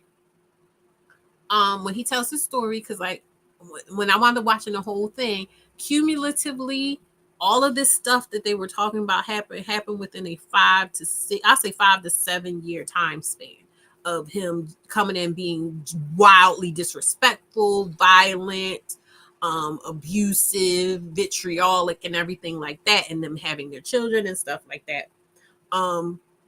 That was done and over with, according to him, once he went to jail for something, and then he said he literally prayed to God that he would be delivered. If he would be delivered from this, he was going to finally turn himself over to God. Because mind you, and you won't see that too, but like different people in his family kept trying to push him towards being a pastor. He was like, no, I don't want to do it.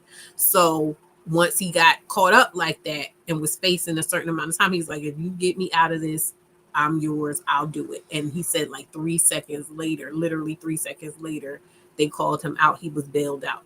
And so from that point on, he was on the straight and narrow. So he doesn't respect her. This man would have been against coming on this podcast and outing them if he not if they believe, which they do. Ain't no way you gonna build a whole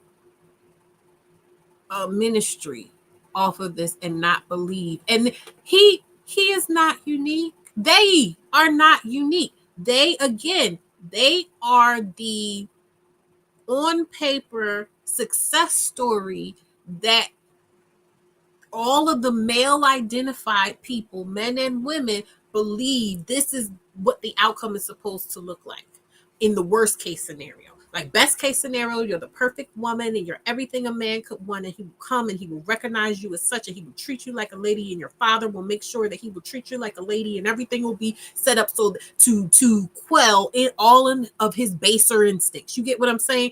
According to these male-centered people, men need a perfect curated environment in which to be a good man.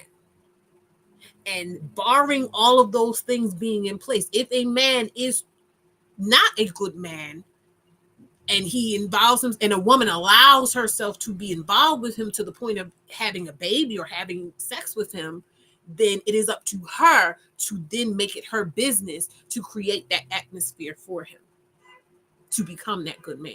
And she's never supposed to give up, and she's never supposed to look for something better for herself and a better way to spend her time in a more fruitful way, up front to spend her time. She is supposed to put all, if she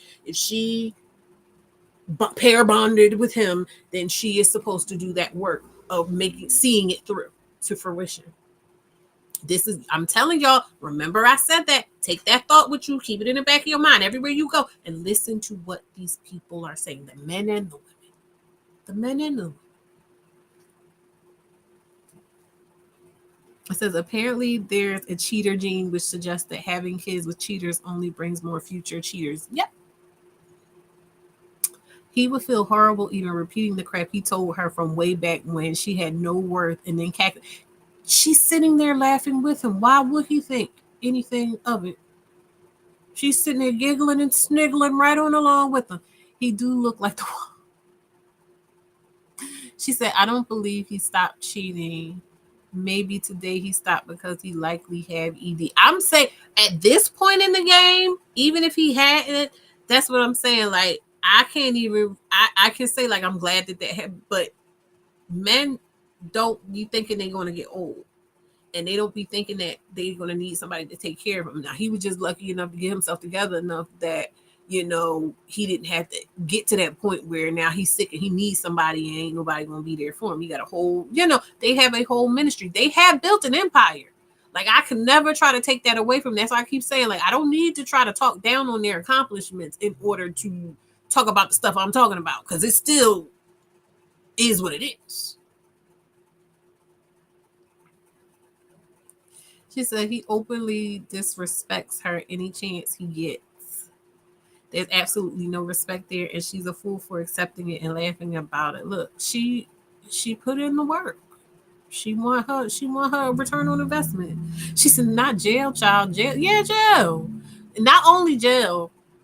She said she was working as she was working at the police department. I think she was saying she worked like the call center or whatever. I don't remember. But something happened and they got a call. And then when everything was said and done, he was one of the people there that they wound up arresting. And so he wound up going to jail for robbery.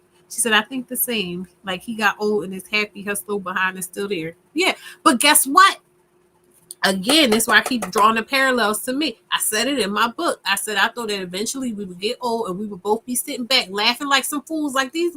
Now, this is the thing. This is where I have to draw the line, right? I would never sit there and laugh about what she's laughing about in the way that she's laughing about it, because I wish a nigga would try to talk to and about me to my face like that. You get what I'm saying? But what I'm saying is I thought that, eventually we would get old and it would just be the, you know what? I should have listened to you a long time. Like, he would be saying to me, I should have listened to you a long time ago. I'm really happy in this life we built together. Thank you for showing me the light type of thing. She said dispatch. Yeah, I think she said she was a dispatch person. And so it wound up being him and he went to jail.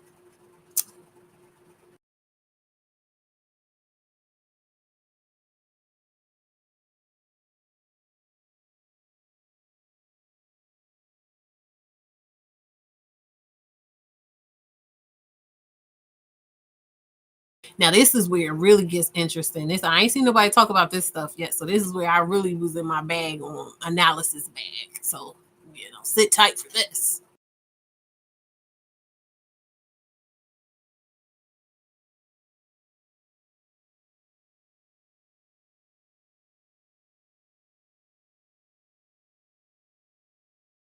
and a half of my so it was easy to get to her house. And so every day we saw each other. She was either at my house or I was at her house. Right. One thing I hated was that as the relationship evolved, I would have other girls at my house and my mom would call her. And let he me got know. this other girl at the house, but don't you worry about it, Kelley. He gonna marry you. That's right. Your mom used to say that. Man, Yes. I'd be like, Mama, why are you calling her? Why are you calling She was Kelley? snitching. I'm going off. And I'm like, I'm 18. You act like I'm in my 30s. Like, stop calling Kelley. Tell her you need to leave them other girls alone. My mama will go off. That's your wife. Yeah. She would say that to you. My mom, because I was gonna marry this other girl, and my mom said, Reggie, if you marry that other girl, she's not maternal, and she gonna cheat on you, and she's not gonna be a good mother. And my mother, her words carry weight, and still, my mom's 73 almost, and her words still carry weight in my life right now. Matter of fact, since my dad transitioned, she just recently moved in with us, and because my wife was like, your mom can live here forever, because she's been my wife's mentor, and told her, hang in there. My mom would say things, don't allow a bad chapter to end the story. Stick it out. He's worth hanging with. He's gonna be a preacher one day. These are things my mom was saying. When he was far from it. I used to look at my mom like, you crazy and she crazy. We're crazy. There's no way in the world I could be a preacher. I'm dyslexic and a felon. I got a learning disability. And I'm a felon. And y'all up here talking about I'm going to go preach around the world. Now here it is. I preached in New Zealand. I preached in Australia. I preached in London. I done preached in Jamaica, the Bahamas, and the list goes on.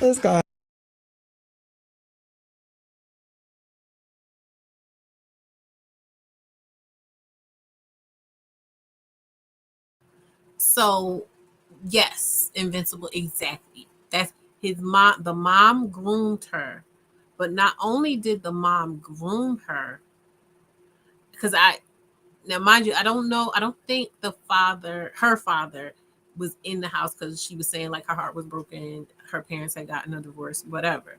But she said the first time they actually saw each other, they saw each other years and years before, not years and years, but a few years before um, they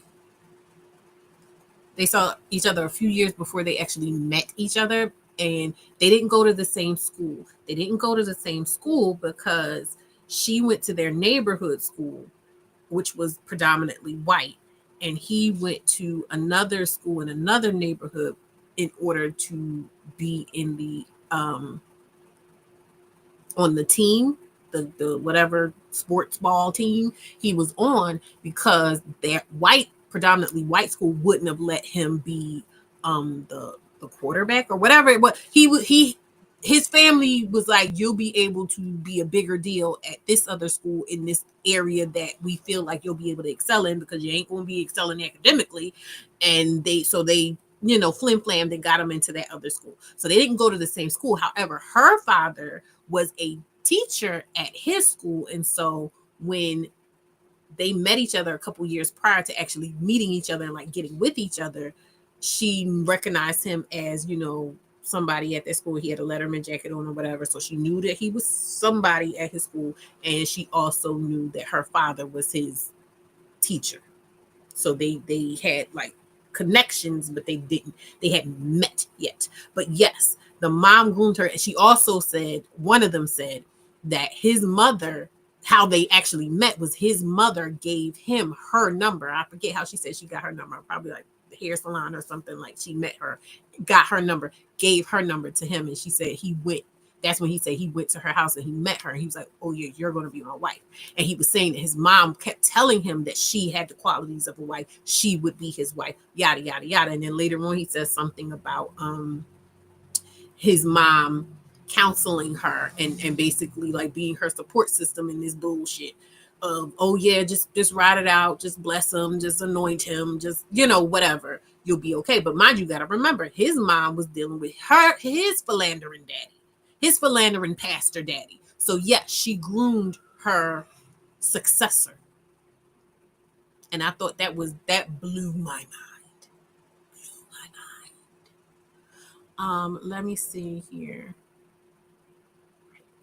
The Home I Create says, I don't totally understand what you're saying. I think most of us think when we're in love with someone, and even if it's tough, we think we'll get through it and we'll be able to laugh about it later. Yes, like that. I am saying that, but I just feel like this takes it to an extreme. Because like, so when I don't think you was here when I was telling my story about like when I was kind of moving in the same kind of energy she was in. The thing about me, when it came to my oldest daughter's father, like I said, we would go back and forth with each other. We wouldn't be messing with each other, and then we would be messing with each other. Like he would come whenever I would get to a point where I was just like, you know what? I'm going to have to respect your decision. You say I'm not the one. I'm just not the one. I don't have no more to give you. I don't think we need to talk because you're not really pulling your weight as a father. Like I would just come to the rational conclusion that I just need to completely move on from you and not look at you as a viable prospect of a partner. And then he would be on some stuff like, well, no, whoa, don't be so hasty. Maybe we could work. You know what I mean? So he would keep me perpetually involved. So what I'm saying is that I would get to a point where I was like, okay, you're really playing on my top. But I wasn't graced to be able to stand in the face of blatant like he could only get to a certain point with the disrespect before I'd be like, fuck you. You know what I mean? And I would just, and it would be that serious sometimes. You know what I mean? And I would seriously just be like, I'm good without you. So that's what I mean by like, yes, in my mind, I'm like, oh yeah, we would have those moments of like, we'll look back and ha ha ha ha, but it would never be all that. It would never be all that. That was never going to be. In fact, if he had done anything that blatantly disrespectful, a lot of this stuff that did happen with me wouldn't happen. Like he knew to tread a lot lighter than this man. is all I'm saying. Sam Reese says, this is a great example of how women can give bad advice to younger women. His mom encouraged her long suffering. Yes. And I am wondering, now I know her mom kicked her out of the house because, like they said, she was her parents were divorced. That was a big part of the reason of her identity of why she was saying like she was so gung-ho about this situation. So the dad wasn't there. Her mom kicked her out. I'm curious as to where her mom was at and what her mom was saying. And you know, when all of this was going down, and her dad, because I don't know. I know his dad had passed in his 40s or something, but I don't. I get the impression her dad may have passed away as well because I didn't really hear him mention too much anymore after that initial encounter where they kind of crossed paths. So I just was very curious, but I did notice some things, and I'll get into it when I get into my general notes. Let's take. She said, but you had too much sense for that. Yeah, it was just like I said that a long time ago. I just was like, when people be like, why you don't have a man? Because there's two reasons I will give depending on what day it is or whatever. One is I just don't like to be annoyed. I find men generally annoying. Men TM. I call it men TM. And when I say men TM, like I said, these are generally all men because, like I said, in my experience in just listening to men, all different walks of life, all different scenarios, situations, both in real life and online, they tend to be saying the same thing. So when I pick up on that, hive mind thinking of men, I call it men TM. So men TM annoy me. And I realized today, I was thinking about it. I've been saying when it came to the subject of men and boys and stuff like that since I was a teenager, I don't like to be annoyed. I just don't. And that's something I had to accept about myself as a woman. And then eventually it grew into recognizing that me not liking to be annoyed and men TM just don't mix. So I'm probably not, I don't see myself partnering with men. I just don't. Now, mind you, and I reserve the right for the right type of guy to change my mind if that's something I want to do. But I'm just saying, like, looking at the data, I don't know. Funny side story. Within the last week or so, I talked to my dad and we were just talking about something else. And he was like, I got to ask you something. I was like, what? And he was like, are you a lesbian? No, he was like, I was looking at you. He said, I was looking at your Facebook and I just want to ask you something. I said, what you want to ask me? He was like, it don't matter if you are or not. But he's like, are you a lesbian? And I cracked up. I bust out laughing. I said, you're going to have to tell me specifically what you saw on my Facebook that gave you that impression. But he was saying just because I don't have any men on my page, like he just only ever saw me with women and stuff like that. I'm like, oh, no, that's because men annoy me. And I told him straight, like, that's because men annoy me. I don't be having a man because I just generally don't enjoy men for the most part. Like, I have my friend, anybody in here that's male, you cool. But I'm just saying, like, in a general sense, and before you, I don't really bang with men like that to be having them on my social media, so but yeah, that cracked me up. Let me see what else. It says her mom was heartbroken after she gave up this. Yes, and that's why I was talking. Who's this? I was talking earlier about a class. I see a clear class divide with them because, like I said, her parents kept her in the local school, which was predominantly white. He was sent to the hood school, whatever, so that he could excel at what he was good at. Which that decision, I don't see a problem with. Like, I'm all for taking the easiest route you can when it comes to certain things. If you see an avenue to be able to work smarter, not harder, by all means, right? So in that sense, I ain't even mad at them for that. But he was at the hood school. She was at the predominantly white school. She clearly was on a road to a certain kind of life and lifestyle. And she, she had put in the work and it was all right there for her, but she chose him instead. And so that's just really that's really sad. What you laughing at, Alicia? She said, men are annoying, and I have a son. I've been married for a very long time, and I told my husband, if we get a divorce, I would never get with another man. I don't even like y'all. Listen, there's so many women that either are in relationships or were in relationships, and maybe their spouse died, or maybe they're teetering on the edge of maybe ending a relationship, and they say the same thing. They're just like, I'm not doing this no more. And so I be thanking God all the time that I didn't get what it was I thought I wanted. I thank God all the time that I didn't get what I wanted in the ignorance of youth. You know what they say as a child, you think as a child, but when you grow up, you put away childish things. I was just like, oh no, the woman I am, I'm good. It's fine. I don't need that. She said, not the hood school. No male friends is peace for a woman. The home I create. She said, oh yes. He said, I wonder if he saw her as almost better than him, and that's why he treated her so awful. So, okay, now I'm going to slide back into, my own personal thing. And these are just my musings. I recognize his right to autonomy of his own thoughts and feelings and this and that and the other. But I will say, when it came to my oldest daughter's father, he definitely would try to nag me and make me feel weird for any perceived privilege that I had. He would make me feel like I was asking for too much. He would make me feel like I was bougie and insulting to him and his family and stuff about certain things. When mind you, these are things that it wasn't even like I was just like, oh, you don't have this, blah, blah, blah, blah. These are things I was like, hey, I don't mind helping, or I don't mind, imparting this myself. These are just the types of things that I'm comfortable with. I prefer to have, whatever, blah, blah, blah, blah, blah. But there was definitely, I'm going to be honest with you, when everything was said and done, I felt like my baby father didn't just, he wanted to be me in some ways, to be honest. That's the way there were some things I was just like, I feel like you just really jealous of me as a person. You know what I mean? So it was definitely, yes.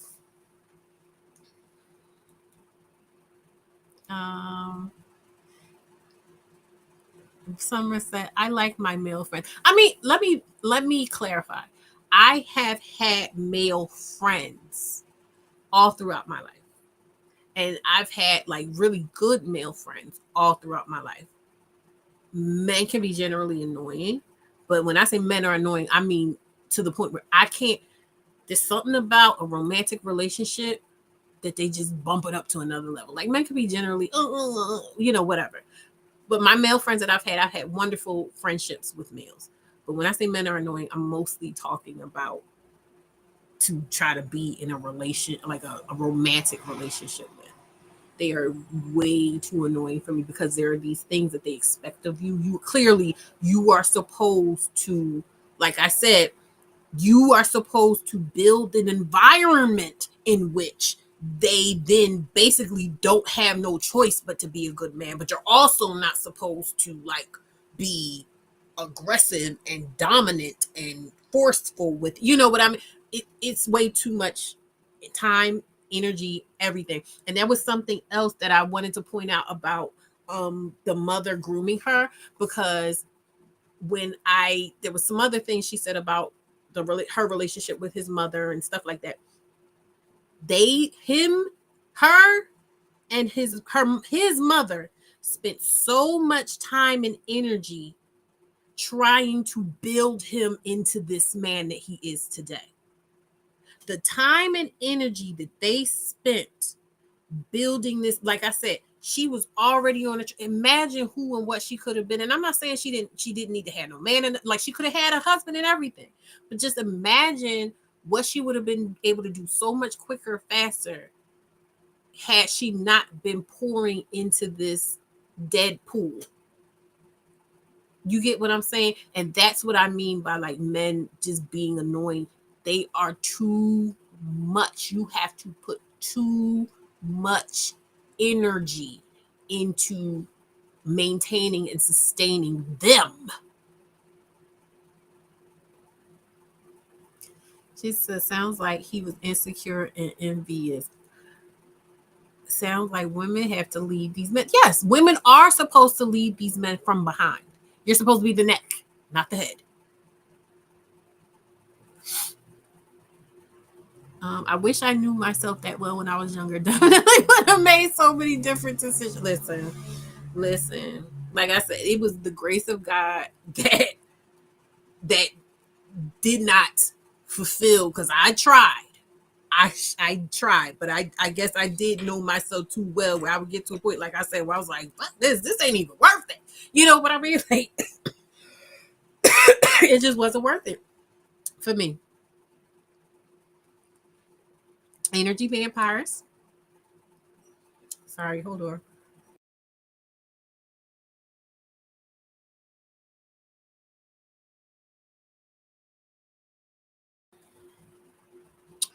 Um, she built her bear. She built her bear. Mm-hmm.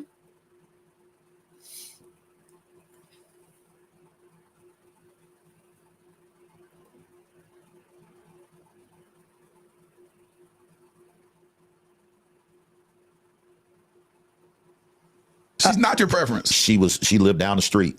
I would always feed him. So you said convenience? Very much. I live 30. All my other girlfriends live 30 minutes away because they didn't allow you to play quarterback. So I had to use my uncle's address to go to school in the hood. So that's a whole nother story. That's a whole nother because story. That's back. We're both graduates of 1991. Yeah, we still ended up together. Yeah. So we know there was a God thing, but yeah. So you tell me. So what made you keep coming back to her? She's not your preference. She lived down the street. I would always feed him. So you said convenience? Very much. I live 30. All my other girlfriends live 30 minutes away.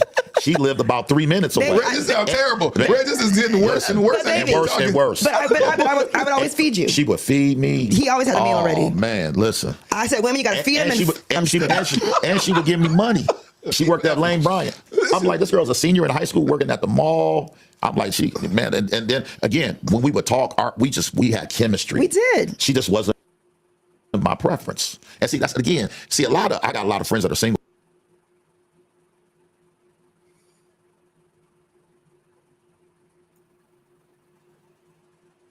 So yes, he's talking about I showed that one because he said that he asked, like, why would you marry her if she wasn't who you wanted? Why would you marry her? And he said convenience.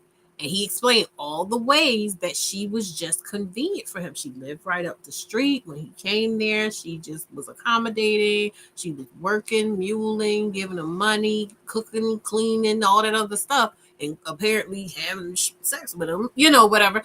So why wouldn't he? And that's something that I had to learn from myself. Like, why wouldn't a man take advantage of you if that's on the docket? I had to learn. So she's cooking and giving her money. Yeah. And he had a great deal.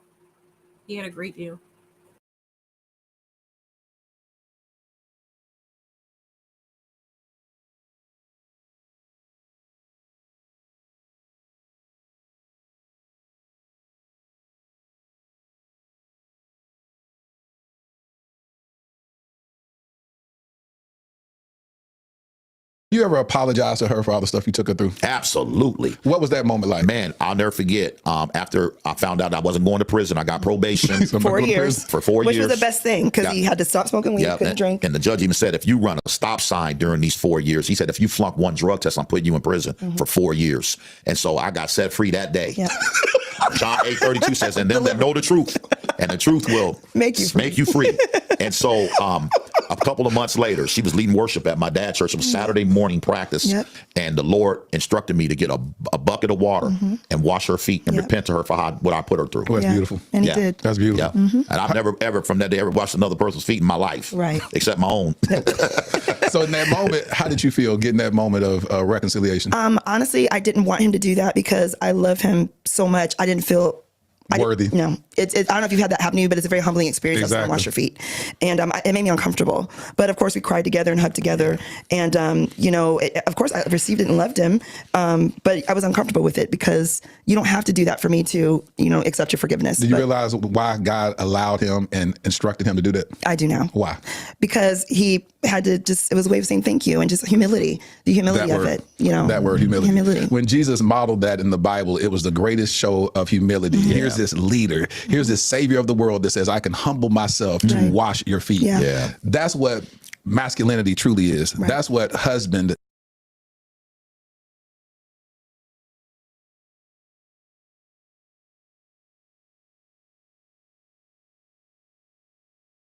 Okay, so this is where, yes, Sambry, she seems happy. And this is where, like I said, I had to, and I did a caveat. I don't know if you saw it in the beginning. I think you were here in the beginning, where I was saying, like, I would not sit here and ever try to play myself and say that they don't seem happy right here, right now. She won. She did win. She got what it was she wanted. That was what she was working for. She was working for and waiting for him to realize what he had in her. And so that's what I'm saying, where I was like, y'all go ahead and throw y'all bricks and stuff at me now, whatever. Being totally honest, I have to say that what I'm seeing right now and where they are right now in this moment, I cannot say that she did not get what she wanted and what she deserved in terms, because they were talking about how they live now and they go on trips and go on cruises and how they just enjoy each other's company and take time and make time for their relationships and everything. And it's like, if none of that stuff, if I didn't know any of that other stuff and they were talking like that, I'd be like, yeah, hell yeah. You know what I mean? So that's what I'm saying. Like, I can't say, and I don't need her to be unhappy in order to talk and say any of the other things that I've been saying and probably will say, on this live. I don't need her to be unhappy. And I'm genuinely happy that she got what she wanted. I'm genuinely happy that her work was not in vain. But I weep for and I fear for all the other women who are not going to get there. They're just not. That are going to be way worse off for having tried to do what she's doing. That's who I do this for. That's who I do this for. Because for every one woman that might get that story and might get that ending, I gotta be here to take care of the rest. I gotta be here to take care of the ones like me that was just like, hell no, I ain't going. It ain't for me. That ain't my portion. Let me see what y'all say. She said a win is a win. I guess it seems like she won by default. I'll take that. I'll take that, Britt Campari. She said, I believe they like each other's personalities. Yeah. He said he always liked her personality. He said, yes, she won, but this cool game is not God's best for Black. Absolutely. Absolutely. She is happy. A happy fool, but happy nonetheless. But at what cost? But at what cost? Child. She did. That was something else. That was why I picked that. Invincible. We've been here all night. That was why I picked that clip, because of how she was like, oh yeah, I don't want that, bitch. It's about damn time. I've been right in the sanctuary. It's about damn time. You goddamn right. And that's why I don't have no man. And that's why I don't have no man, because I'm gonna let you know. Yeah. Okay. Yeah. She said, I know men love religious women because please stop with the God talk. This is so fake. It's real for them. That's why we have to be very mindful of what our desire. Yes, Sam Reed, girl. See, now I gotta find. It's in my book somewhere. I didn't pick that part out in my book, but that's in my book too, about being mindful and recognize. Did I might have. Hold up. I don't think on purpose though. But like, I think it's one of the things that was in there.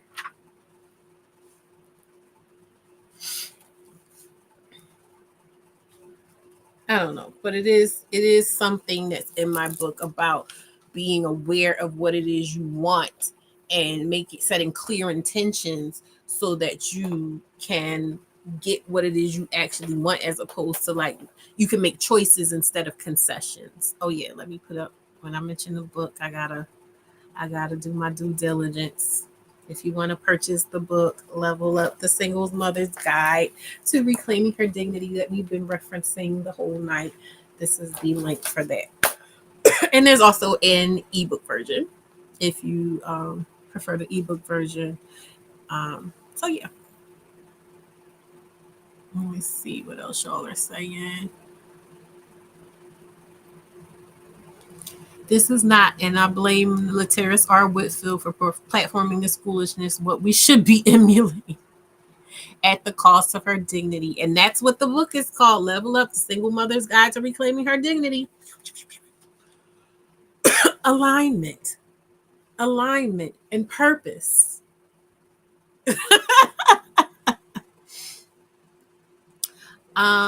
You're so right. We need to come to terms with our desires and where they come from and if they are righteous or good for us. Absolutely. That's why we're all here. That's why we've all been drawn here. Like-minded individuals. I love it.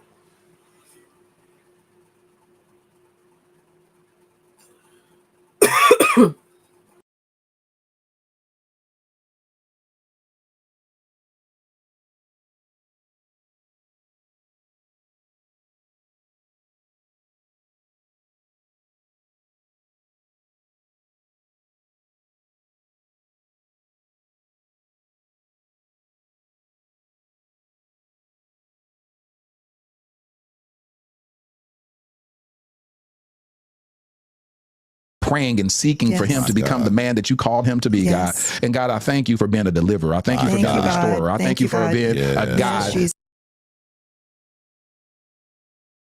Just for reference, he started a prayer. I didn't start at the beginning of the prayer because we don't need all that, but this particular part of the prayer stood out to me, and I'll tell you why after.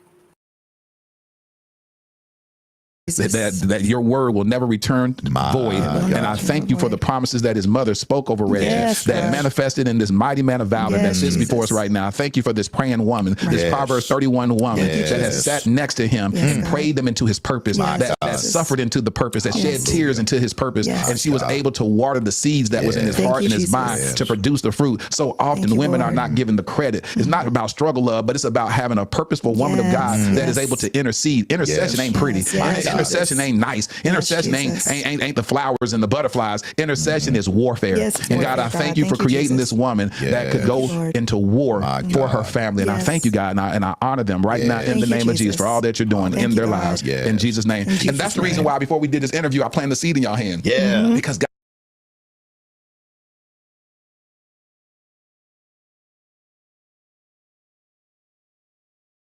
Girl, Alicia, girl, yes, he did say a mighty man of valor. That took me out too. I said,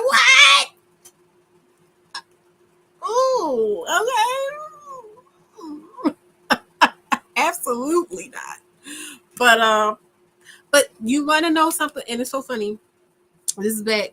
I remember when my oldest daughter father did eventually wind up getting married, and I remember somebody showed me a post that his wife had made about him, and it was calling him basically like a man of valor, and he's just such an example of a man, and just going on and on. And I remember watching that stuff and just going, okay, girl, all right.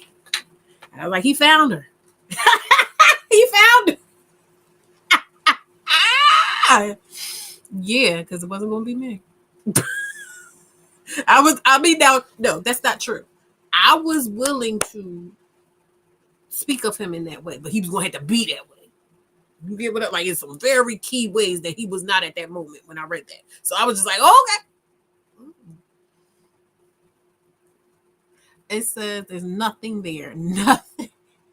Why do they need the women to go to war for them?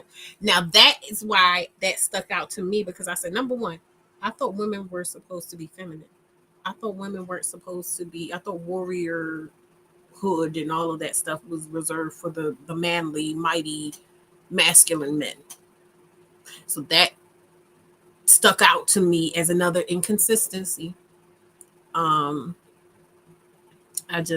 It was interesting. I wish a Velcro would. Oh, I rebuked this. It's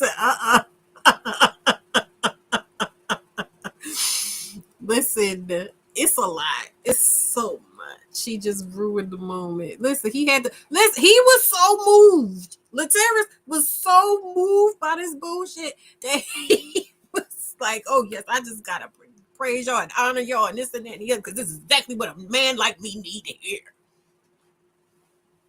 I know. I know, Laturs. We know.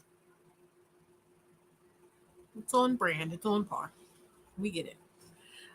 She says, you didn't have the conviction of a wife. Absolutely not. I did not.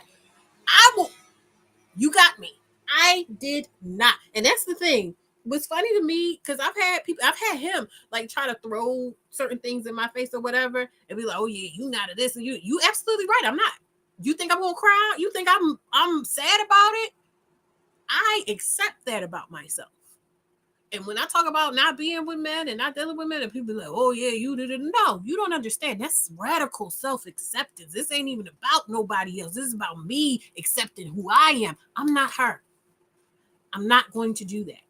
And the thing about it is that I also saw that I know who I am as a person. And I think I said this on a Noir Aunties with like Deanne and Loved, where I was talking about my preset default way of being. My default is who you guys know me to be. And when I have been around men in romantic relationships, I have seen myself become someone that I'm not comfortable being, that doesn't feel good to me. It feels authentic to me because it's a part of me. I'm not going to sit here and try to denounce those shadow sides of myself, but I'm more happy and at peace and in homeostasis being in this way. So if I can't be around a man and be the way I am, I can't be loving and giving and open and helpful and all of those things and not be depleted or disrespected or whatever like that, to the point where I have to like stop being who I am. I'm not going to change. You got to go. You have to go. And so that's where I realized like it's better for me not to have men around me in that capacity. Because once you start trying me, that switch flips and it's game time. And I become a different person. And I don't want to be that person. I can be. I can, but I don't want to. I prefer this person. I do. I prefer this person. And I prefer the people that that help me create an environment for this person to thrive. And that's something I was talking about, how the men expect everybody else to create an environment for them to be a good man. No, I know myself to be a good person. And so I only curate an environment that helps me to be that effortlessly. That's it. She said, a mighty man of valor and the obstacles was Coochie. Mind you, good night. That's exactly it. Lataris is trying to get his own happy ending, trolling for a woman like that to abuse and wear down and put through war and use as a human shield. In the black church, the women do everything. Y'all didn't know? This has got to be a joke. Lataris cannot really believe this is real. He can't believe that he's saying what he's saying. I don't believe it. It said a mighty cheater. Not a mighty cheater. There's this TikTok I always think about, how men must love Christian women, but the gist of it is that they will pray or blame the devil instead of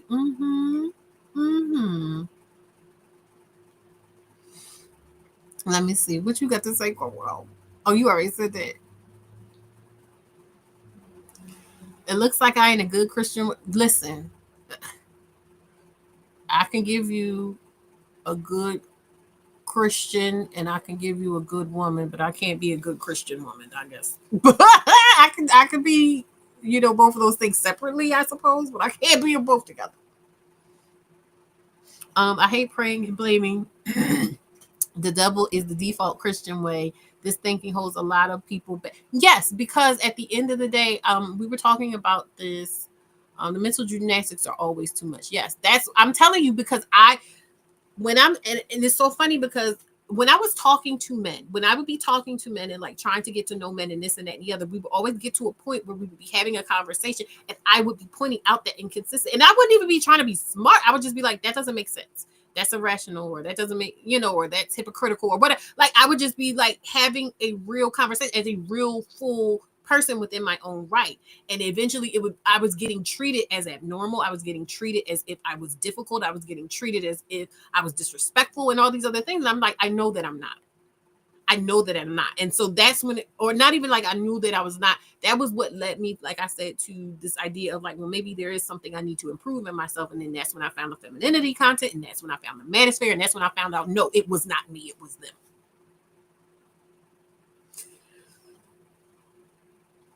It says, I would enjoy watching a drama about shadow vitamins produced by Shadow. Listen, who knows?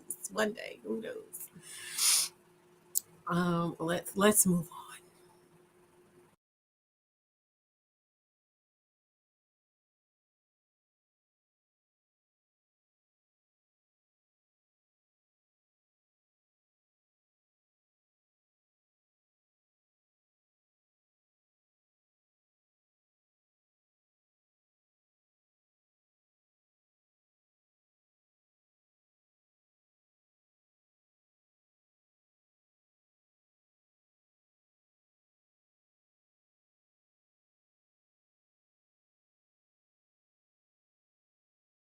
Gonna be a pastor?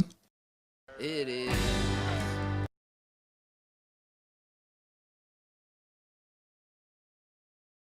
No. And isn't that crazy? Your wife says it? My wife, unfortunately, and I love my dad, RIP, but my dad always told me, because of your learning disability, if you're not running a ball or hitting one, what are you going to do with your life? Even when I started my church, my dad was like, you're not going to make it, because my dad went to seminary. I didn't. He's like, you got a learning disability and you a felon, and you starting a church and a swap meet. Because we left my dad's church when I was 27 and we started going to a white church. And that's when the white pastor told me, he said, black men have a message, but y'all don't have methods. He said, you're here for methods. He said, because your message is not going to make you mega. Methods. I'm 27 years old. I didn't know Luke 16:12 says, how can you have your own if you haven't been faithful to another man's? So for 5 years, I rolled my sleeves up and I served that white pastor. And then I started my.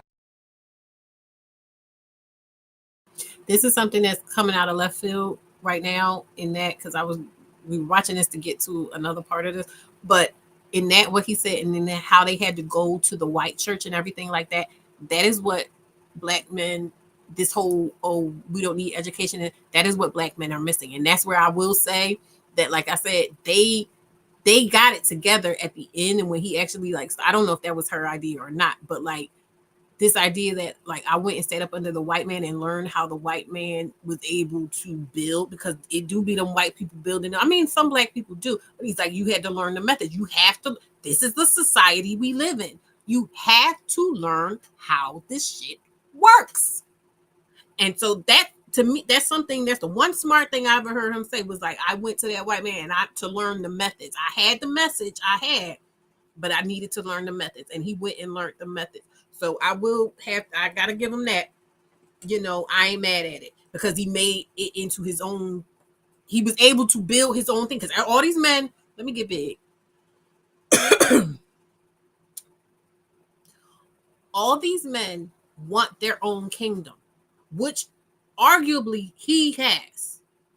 All these men want their own kingdom, but they are not willing to sit up under somebody else. They are not willing to be humble, to humble themselves, like the way he said his dad told him he had to clean it. They don't want to have to do that. They don't want to have to be humble. They don't want to sit in the classroom, because that's woman stuff, because they got to listen to us and submit to some. They don't want to do any of that. So out of everything that I heard here, that was the one slight bit of wisdom that I could say was nestled amongst all this horse manure. Yeah. Mm-hmm.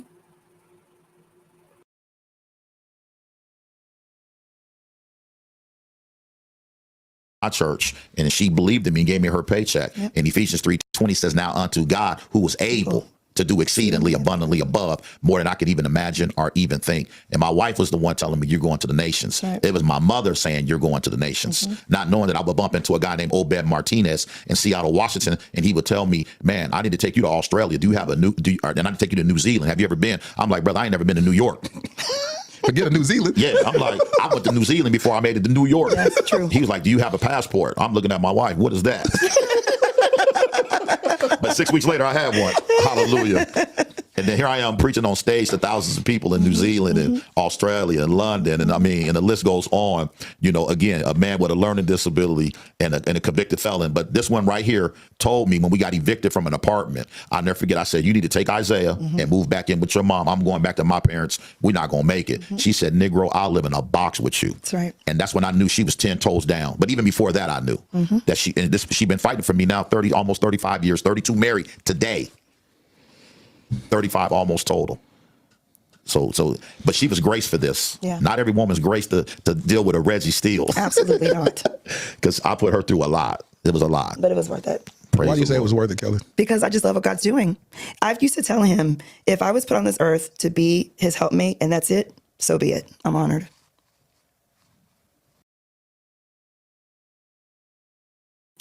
So the reason I put that part in is because he's so funny. The reason I put that part up is because, number one, he was talking about his mom and her, you know, prophesying over him and just like, oh, you're going to be this, you're going to be like, they were literally the driving force behind who he is today. He went kicking and screaming. And this goes back to what I was talking about earlier when I was like the level of energy that they put into him. She literally, there's a note I have here I'm going to get to like when this is finished. I was just like, whoa, that's crazy. But I just want that to stick in your mind. The mother grooming her and then bringing her in for them to, you know, alchemize this for him. Said he had to learn from a man who had it together. His father hated on him. No excuse for his behavior, but I can understand the only way he felt he could dominate was with the woman. Yeah. I mean, even with that, and this is not me, you know, I'm not for, you know, crappy parents. But like I said, even though he spoke down on him in terms of developing his mind, they did put him in a place where they felt like he could excel at what they thought he was good at. You know what I mean? So I'll give it. It's not like he was just like, you ain't never gonna be nothing. I don't want you to ever be nothing. They put him where they thought he would excel. Yeah, because they don't want to listen. Oh, we did that. Let's see. Absolutely. She said absolutely. Show ain't disgusting. He don't know what a passport is, but he's supposed to be a leader. All right, I'll take back everything I said. Yeah. Oh, y'all saying hell no to her? Talk about she live in a box with him. Yeah, I was just like, yeah, it wouldn't be me. It wasn't. You know, the laughter is incensing. Like I just was like, somebody earlier watching it in the Discord, and they were like, my stomach, I'm nauseous. Yeah, like I was physically nauseous at a lot of the things I was seeing. But he's supposed to be the leader, but the two women had to coax. They didn't just coax him. Like I said, they was in the lab cooking. That was, I'm sorry, more biblical references, even though I actually like the story of Ruth, but it was a Ruth type situation. You know what I mean? Like, oh yeah, you my daughter. She chose her as her daughter, and she took her under her wing and molded her into the woman for her son. I mean, and I know Ruth, you know, wasn't Boaz's mom, but you know what I mean. The way they are mythologizing it is like that. Said, you don't understand how much I hate to see a woman chip away at herself for me. Yeah. Yeah, that's the most hurtful part about it, is because the more I listen to, like I said, and these weren't even the details that like they were meaning, I think, to convey or to have people pick up on, but I was just picking up on like, girl, you were set to live a wonderful life. It sounds like despite your parents divorcing, you still were set up at that point when you met him, that if had you just stayed on the track that they had already put you on, you would be fine. So as your parent, yeah, I'd be fucking livid with you for this, and he ain't even good to you. Because I know they were seeing all that. You know what I mean? Like, everybody knew she was going all around town yelling and fighting and cussing, fussing. So I know that they saw So as a parent, I'm sitting thinking to myself, like, what the hell would I have been doing or saying, watching you as I know I done set you up for success. And not only you squandered it, you went away with it, and now this man ain't even treating you right, and you doing all of this when you could have just been doing your schoolwork and playing your piano and finding you a man that was there on that level with you. I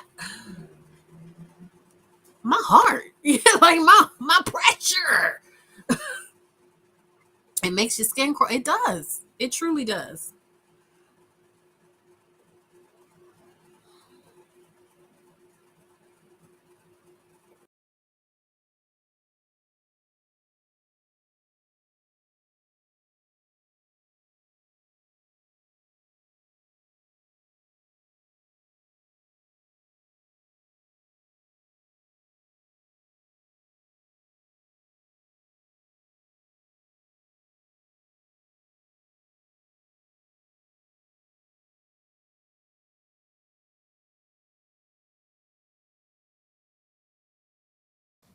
I don't know if God make them like that anymore, man of God. I just don't know. Maybe he does. Celebrating 50 years of music live, featuring Arcade Fire, B-52, Backstreet Boys, Bad Bunny, Bonnie Raitt. But I know her and I, we're proof, we're evidence that grace still works, because there's no way in the world. And that's why we can write a book and talk about, we went viral because I made a comment from my pulpit. I said, a man needs the 3 P's. He needs pasta, peace,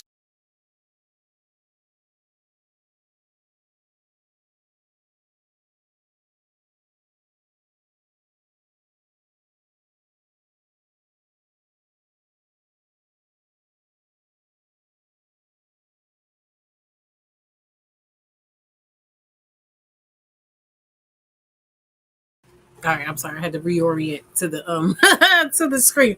So that was pretty much it for that. Like, we saw all of that we need to see. So now I can get to my general notes on this.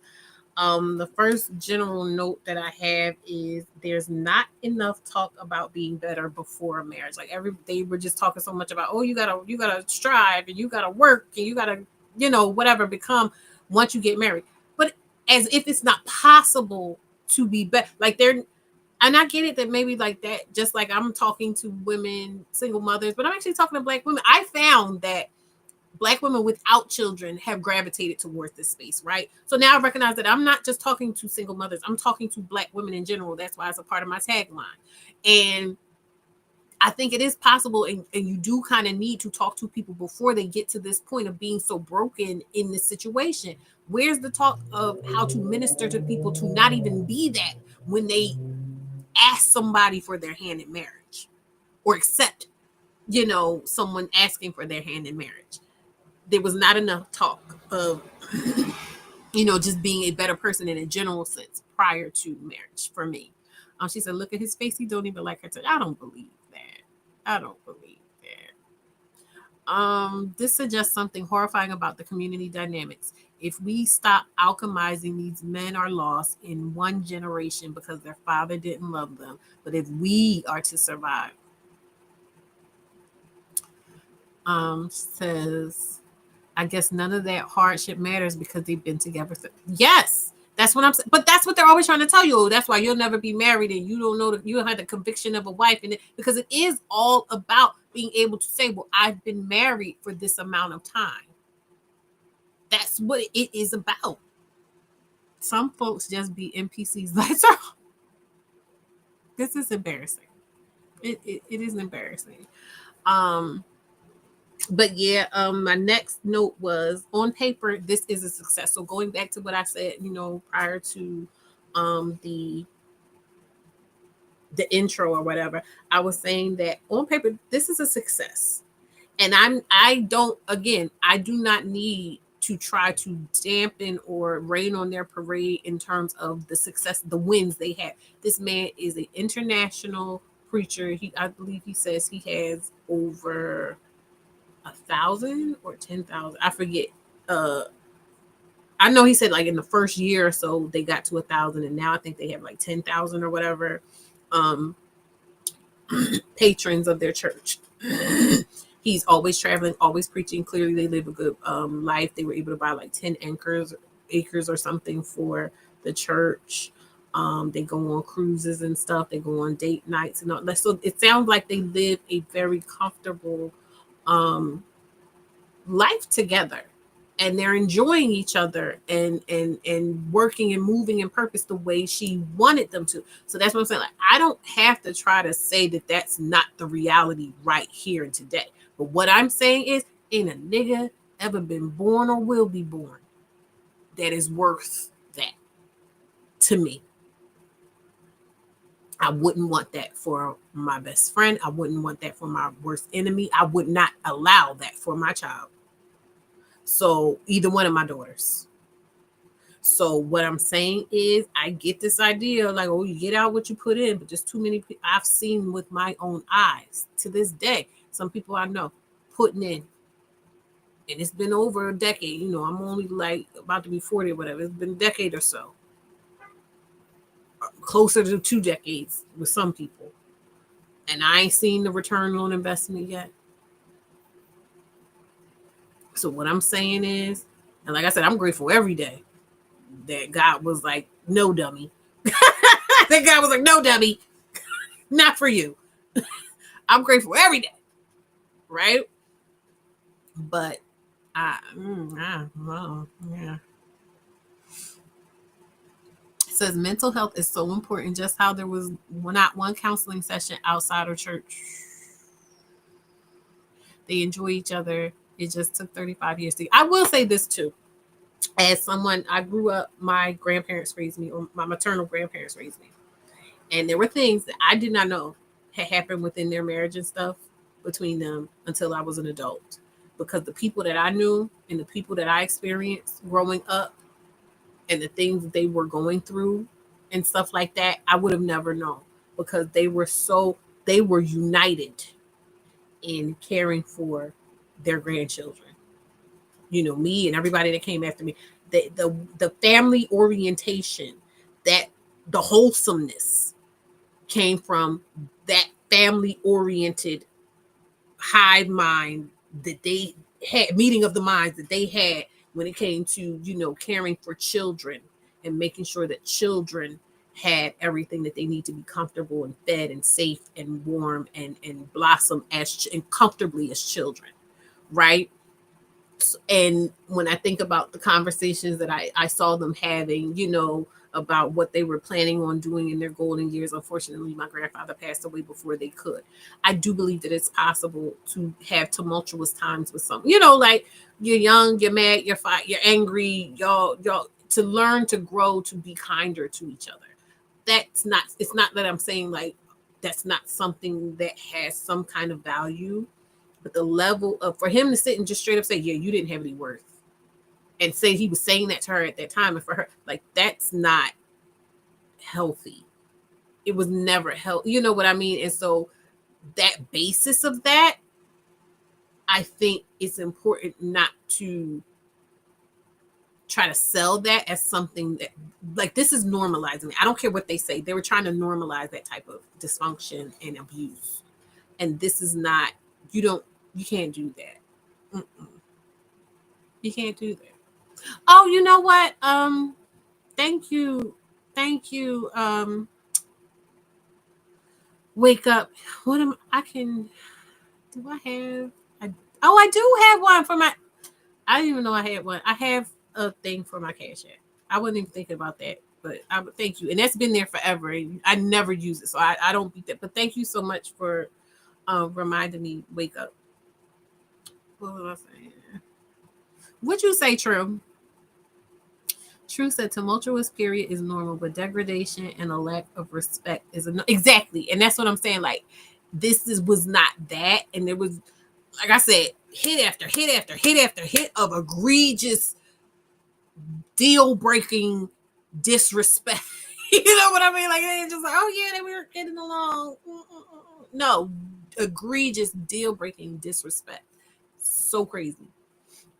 What's my next note? I already said something about the Lemonade album. So this, I said I'm happy for them. I already talked about the parents, the academics versus no. So I will get into the academics versus spiritualists. Her father was a teacher. Her father was a teacher. They kept her in the white school. She was on her way to, a scholarship for tickling the ivories, classical pianist. I believe they said she was. So she was clearly in a family that valued education, that valued upward mobility, so forth and so on. Her family, his family did not have, the father didn't have high expectations of the son academically, but like I said, they did position him to be able to excel at what they felt like he could physically, what he could excel at, or whatever. It was the mother who went and decided that she saw in that girl the whatever to be able to basically live the life that she was already living with his father, and put that woman in his way in order for him to meet her. And he says he recognized whatever his mother saw, he saw right off the bat, because he said, "You're going to be my wife. You know, you're ugly, you're fat, you're black, all this other thing, but I still see how you're going to be my wife." And I just felt like there was that clear difference when she said, like, her parents kicked her out for being pregnant. I think that was the thing of, like, you're going from this academic background to essentially the black church, because she said she was a Catholic. They came from a Catholicism. So when she went into the church, it was a whole culture shock. And so that was really interesting. Like, the class clashing there was interesting to me. And so this is the major thing. And I think I'm going to end on this. Like, I have other clips. Maybe I could come back another time, or we could, I might send it to Famous. I don't know, because I'm actually getting tired. I have a headache. I haven't eaten. So I'm going to wrap this up soon. I said Kelley was the sacrificial lamb offered up by his family for his success. All of the things, she had everything. She did not need him for a goddamn thing. She would have been better off without him. And there were plenty of times that she talked about in this thing where she recognized that she was going to be better off without him. And it didn't even take much for her to get on the road to being better without him. But she kept going back to him. She was the sacrificial lamb. His mom picked her for the slaughter. She was the sacrificial lamb that his family offered up for his success. And praise God, and I mean that unironically, praise God that it worked out for her. It said that woman does not realize if she was 10 years younger, she would have been right in the middle of the height of getting a home in Virginia with that cheating man. She says that mom was smart. I got through everything now. I gave you the look, so now I can put my glasses on and stop playing. So that mom was smart. She got her son a first lady who knows music. I bet that helped build the church. I do. A cheating man is a murderer. Moving slower since I'm about to drive. But okay, thank you for sticking with me. I'm glad I was able to entertain you. She said, I love that, Deanne. Yeah, Deanne, she always drops bangers. They found a fool. Listen. Kim Park talking about he probably told all the girls they was going to be his wife. A sucker's born every minute. Listen. And she was right up the street. Convenient.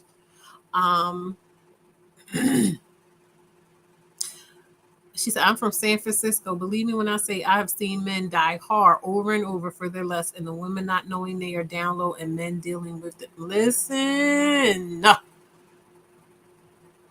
The mom used, because the mom, listen, she was like, I know you won't be able. I mean, I think they said the mom is still alive or whatever, but like she couldn't, he had a lustful spirit in him. You know what I mean? She couldn't do nothing with that. Thank you. Yeah, I've been squinting the whole time, so now I figure it's okay. I can just go ahead and put my glasses on, stop fronting. Right, I should have played the outro. Let me play the outro, and then we can come back and kind of wrap up.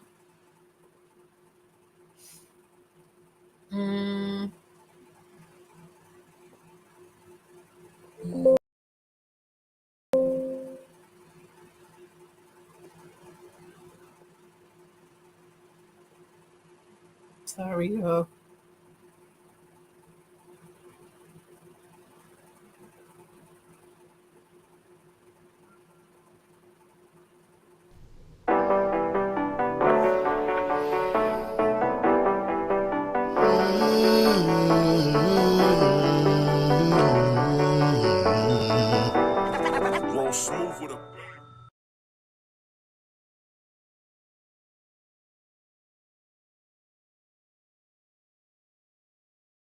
Okay, so and I used that one because I figured, we're ending. I didn't have to do. We need to be winding down. What happened? Why I feel like this changed somehow? I don't know. Anyway, so yes, this was. I had other things like I had reactions. There was this girl that there's this girl that has a she goes to their church and she was like explaining her experience going to their church and what she thought of what she was seeing and everything like that. Thank you. Um, yeah, the mom lives with them. His mom lives with them. And it sounds like they railroaded her. I wonder if the mom took advantage of her not having strong family support. I mean, it sounds like they drove away. It sounds like from the minute she met him, she just automatically latched on to him. And I think if I can be so bold, I think it was literally him saying, "You're going to be my wife," that she was locked in from then. He had her from there. Because with her having that thing of like, oh, I don't want to ever get divorced. And so, oh, he's marriage minded. Because this is when I talk about like my baby father and what made me think my baby father was a good guy and this and that and the other, it was these, I don't want to call them superficial markers, but like superficial markers, like, oh, this appears this is a family oriented man and he's about his son and da da da da. So it's these things where you're thinking you've got a good man, and being so young, because I was 18 when I met him. You know what I mean? She was 17, 18 when she met him. So it's these things you're thinking, oh, yes, these are the things a good man says. This is what a good man does. And she already had that trauma, though. And I had my own trauma, So when I got pregnant, I had my own trauma from being a child about how I wanted my child's life to be. And so I needed to try to control this situation to become a particular kind of way so that my child didn't have the same problems that I had as a child. And you get what I'm saying? So like he just got her at the right time. He said the right thing at the right time, and she was locked in. And everything else went out of the window. Clearly, everything else went out of the window. And it's so sad. It's sad, but it's like, but it worked for her. So you know what I mean? Like, that's all I got. That's all I got. I don't know. And y'all let me know. Does anybody want to come up and say anything? Because I got enough in me. If somebody wants to converse, I got enough in me, juice in me to talk if anybody wants to converse. But yeah, these were the things that came up for me. The childhood trauma is. I talk about landmines, psychic landmines, and so what them psychic land. He said, oh, "You gonna be my wife?" Right in her, right in the head, right in the heart. You know what I mean? Like that was it. So he could sit there from the jump and be like, "Oh yeah, a little too fat for me. That's all right. I'll lose." Because we didn't even see that, and I'm not going back. There was a point where they was talking about she needed to lose weight. I don't know if he said she needed to lose weight, but he basically said like she was bigger than he was used to, than he preferred, and so she said she started starving herself and lost some weight. Like in the beginning, so I'm like this. I can't even. The crazy part is you can't even necessarily say it's him because it was her. You know what I mean? It didn't take too much from him. It just was activated within. It was already in her. It was activated within her. She said, "Did it work for her?" I don't know about that. She said, "Listen, they are together. He's a preacher like she wanted. They're together like she wanted. He does speak highly of her now. He just speaks lowly of her then, the same way he spoke lowly of her. Like the way he speaks about her is the way he was speaking about her before and refers to her. But he does speak highly of her now. You know what I mean? So, it could be worse right now. It could not be any worse then, but could be worse right now. A lot of women been suffering from all sorts of autoimmune conditions, skyrocketing cortisol levels. She probably bigger because of the stress. Yeah, I mean, well, he was saying she was bigger when he met her. She wasn't bigger than she is now, but she was bigger than he would have liked a woman to be when he met her. If that makes sense.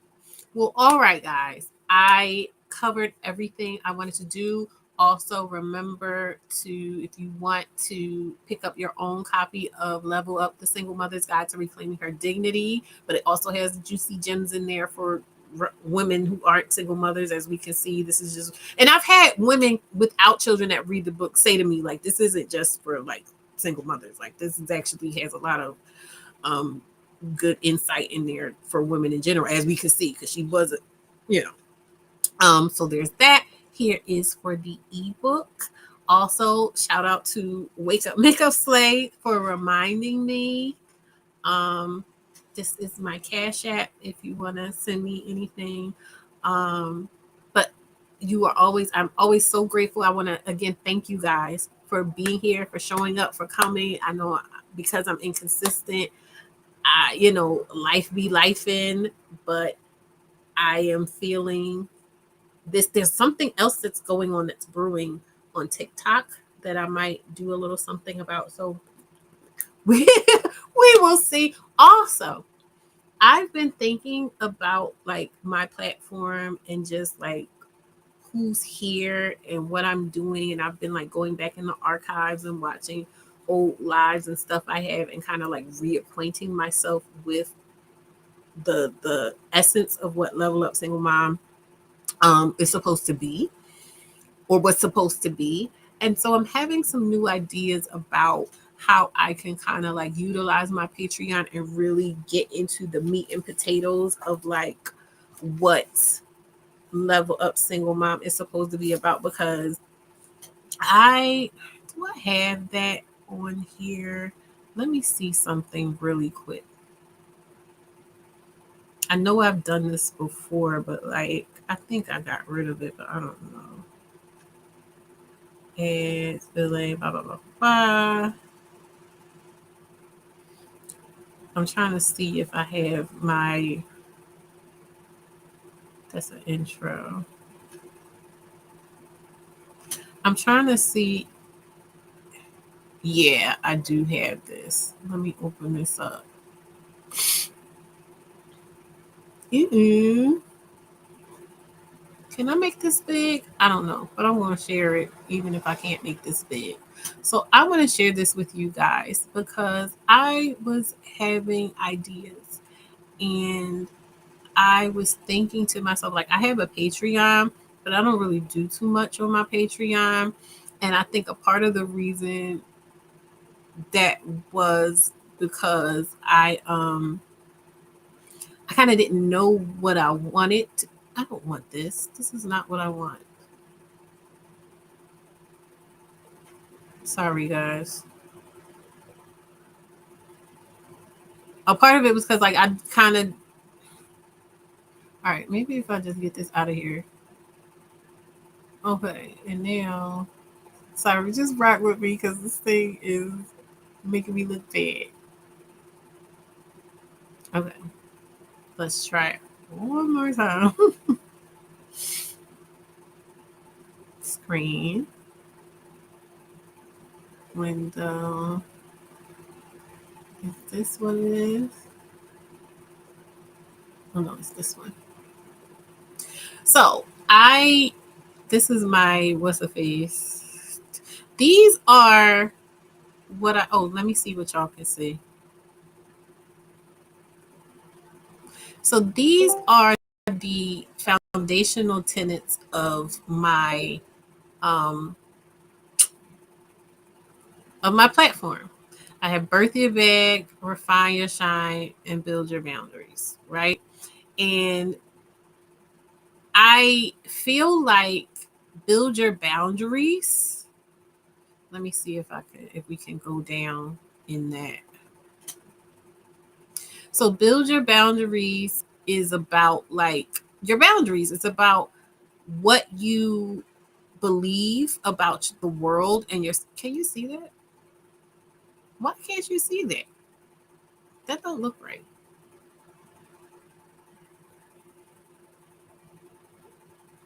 Oh, you can't see it. Okay.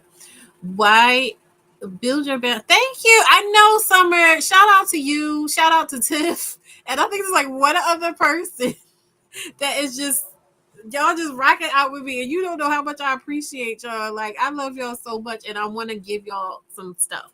So I feel like build your boundaries is where I need to start in terms of like building out my Patreon and stuff. And I wanted to start doing some exclusive videos about like how to build your boundaries. Because even this story I told you, when I look back at my life and I look back at the different points in my life where I was tested, who I am as a person was tested for me, not for anybody else, but for me. And the journey I've been on in identifying my boundaries and building on them and establishing them and fortifying them and upholding them and everything in the different situations, I recognize that is something a lot of us struggle with, because like that lady, there's so much stuff we have going on that we don't even have a full awareness of, and we're just kind of like floundering within it. And so I was like, I feel like I need to actually build out the build your boundaries part of it, part of Level Up Single Mom. And the way I have my Patreon set up is the different levels. There's 3 levels. Well, there's technically 4 levels, because there's a free level where you can just be on the Patreon. But the paid levels, it starts with build your boundaries, then it goes to refine your shine, and then it goes to birth your bag, right? So refine your shine is about like personal style and everything like that. And then birth your bag is of course about making money and building a brand and everything like that. And so I feel like if looking at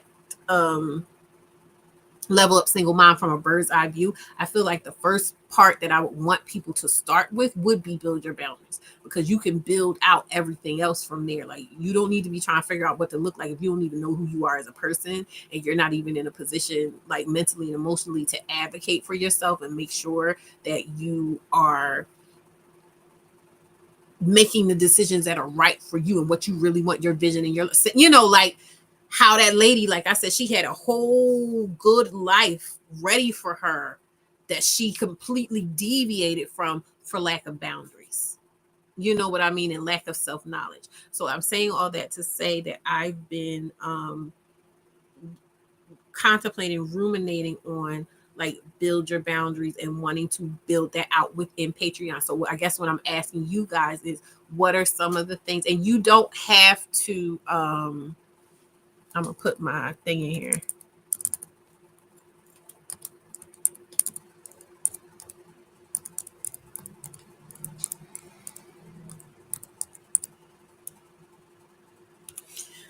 You guys can go ahead and email me if you were to want to build your boundaries. If there was a part of you that was like wanted to build your boundaries, or felt like there was a part of your boundaries to build, what would that look like for you? You know what I mean? Because a big part of me making this platform was me recognizing, just in life, in doing my jobs, various jobs I've had, my particular gifts and skills of being able to talk with people and help people unpack things and frame things and articulate things, and then find a way forward. And so recognizing that is something that I know I've been called to do. I know this could feel like, oh, we talk about that, but I genuinely feel called to be able to help people in a way that is gentle and kind and does not require stress, does not require suffering, to the contrary. It's about establishing, like I said, for me, I established a network of people around me that I'm able to be my best self around. And whenever somebody comes in that is not on that frequency, I know to remove them. And that's what build your boundaries is about. So I'm ready to start the work of actually creating something within the framework of build your boundaries that people can actually use and put to use. So I'm asking you guys to email me at Kiana@levelup.singlemom.com and let me know what types of things that you would be looking to improve upon in that area, because I want to build this out for you guys in an unconditional positive regard. I don't know the context in which you're saying that, but yeah. So this is just some thoughts I was thinking. But yeah, I'm not going to hold you guys any longer. Like I said, I need to go ahead and get myself together, get me a little something to snack on. And I thank you all for being here. This was fun and this felt good. This is the first time I've done it like this in a long time, because I think like the last couple of lives and stuff I've been doing, I'm talking about on my own. I'm not talking about with theming, but I've just been kind of like just talking and riffing. It's been a long time since I actually like sat and prepared and made notes and, you know, had clips and stuff. And I have other clips and stuff too, but this went a little bit longer than I thought it was going to go. So like I said, who knows? I might come back with more on this, but I probably won't, because I tend not to. The algorithm don't run me. Okay, the algorithm don't run me. If I lose interest in something, I just lost interest in it. And like, you know, unless I can bring you something of quality and substance with something, I don't just be talking about stuff just because algorithm says it's hot. So that's that on that. But I thank you all for being here with you. I'm so glad I was able to show up for you, and I love you. Thank you. Shout out to my patrons. Shout out to my just supporters in general. Shout out to all of you guys. I love you so much. I will see the people that I see in the various places I see them in those places. And I will talk to you later.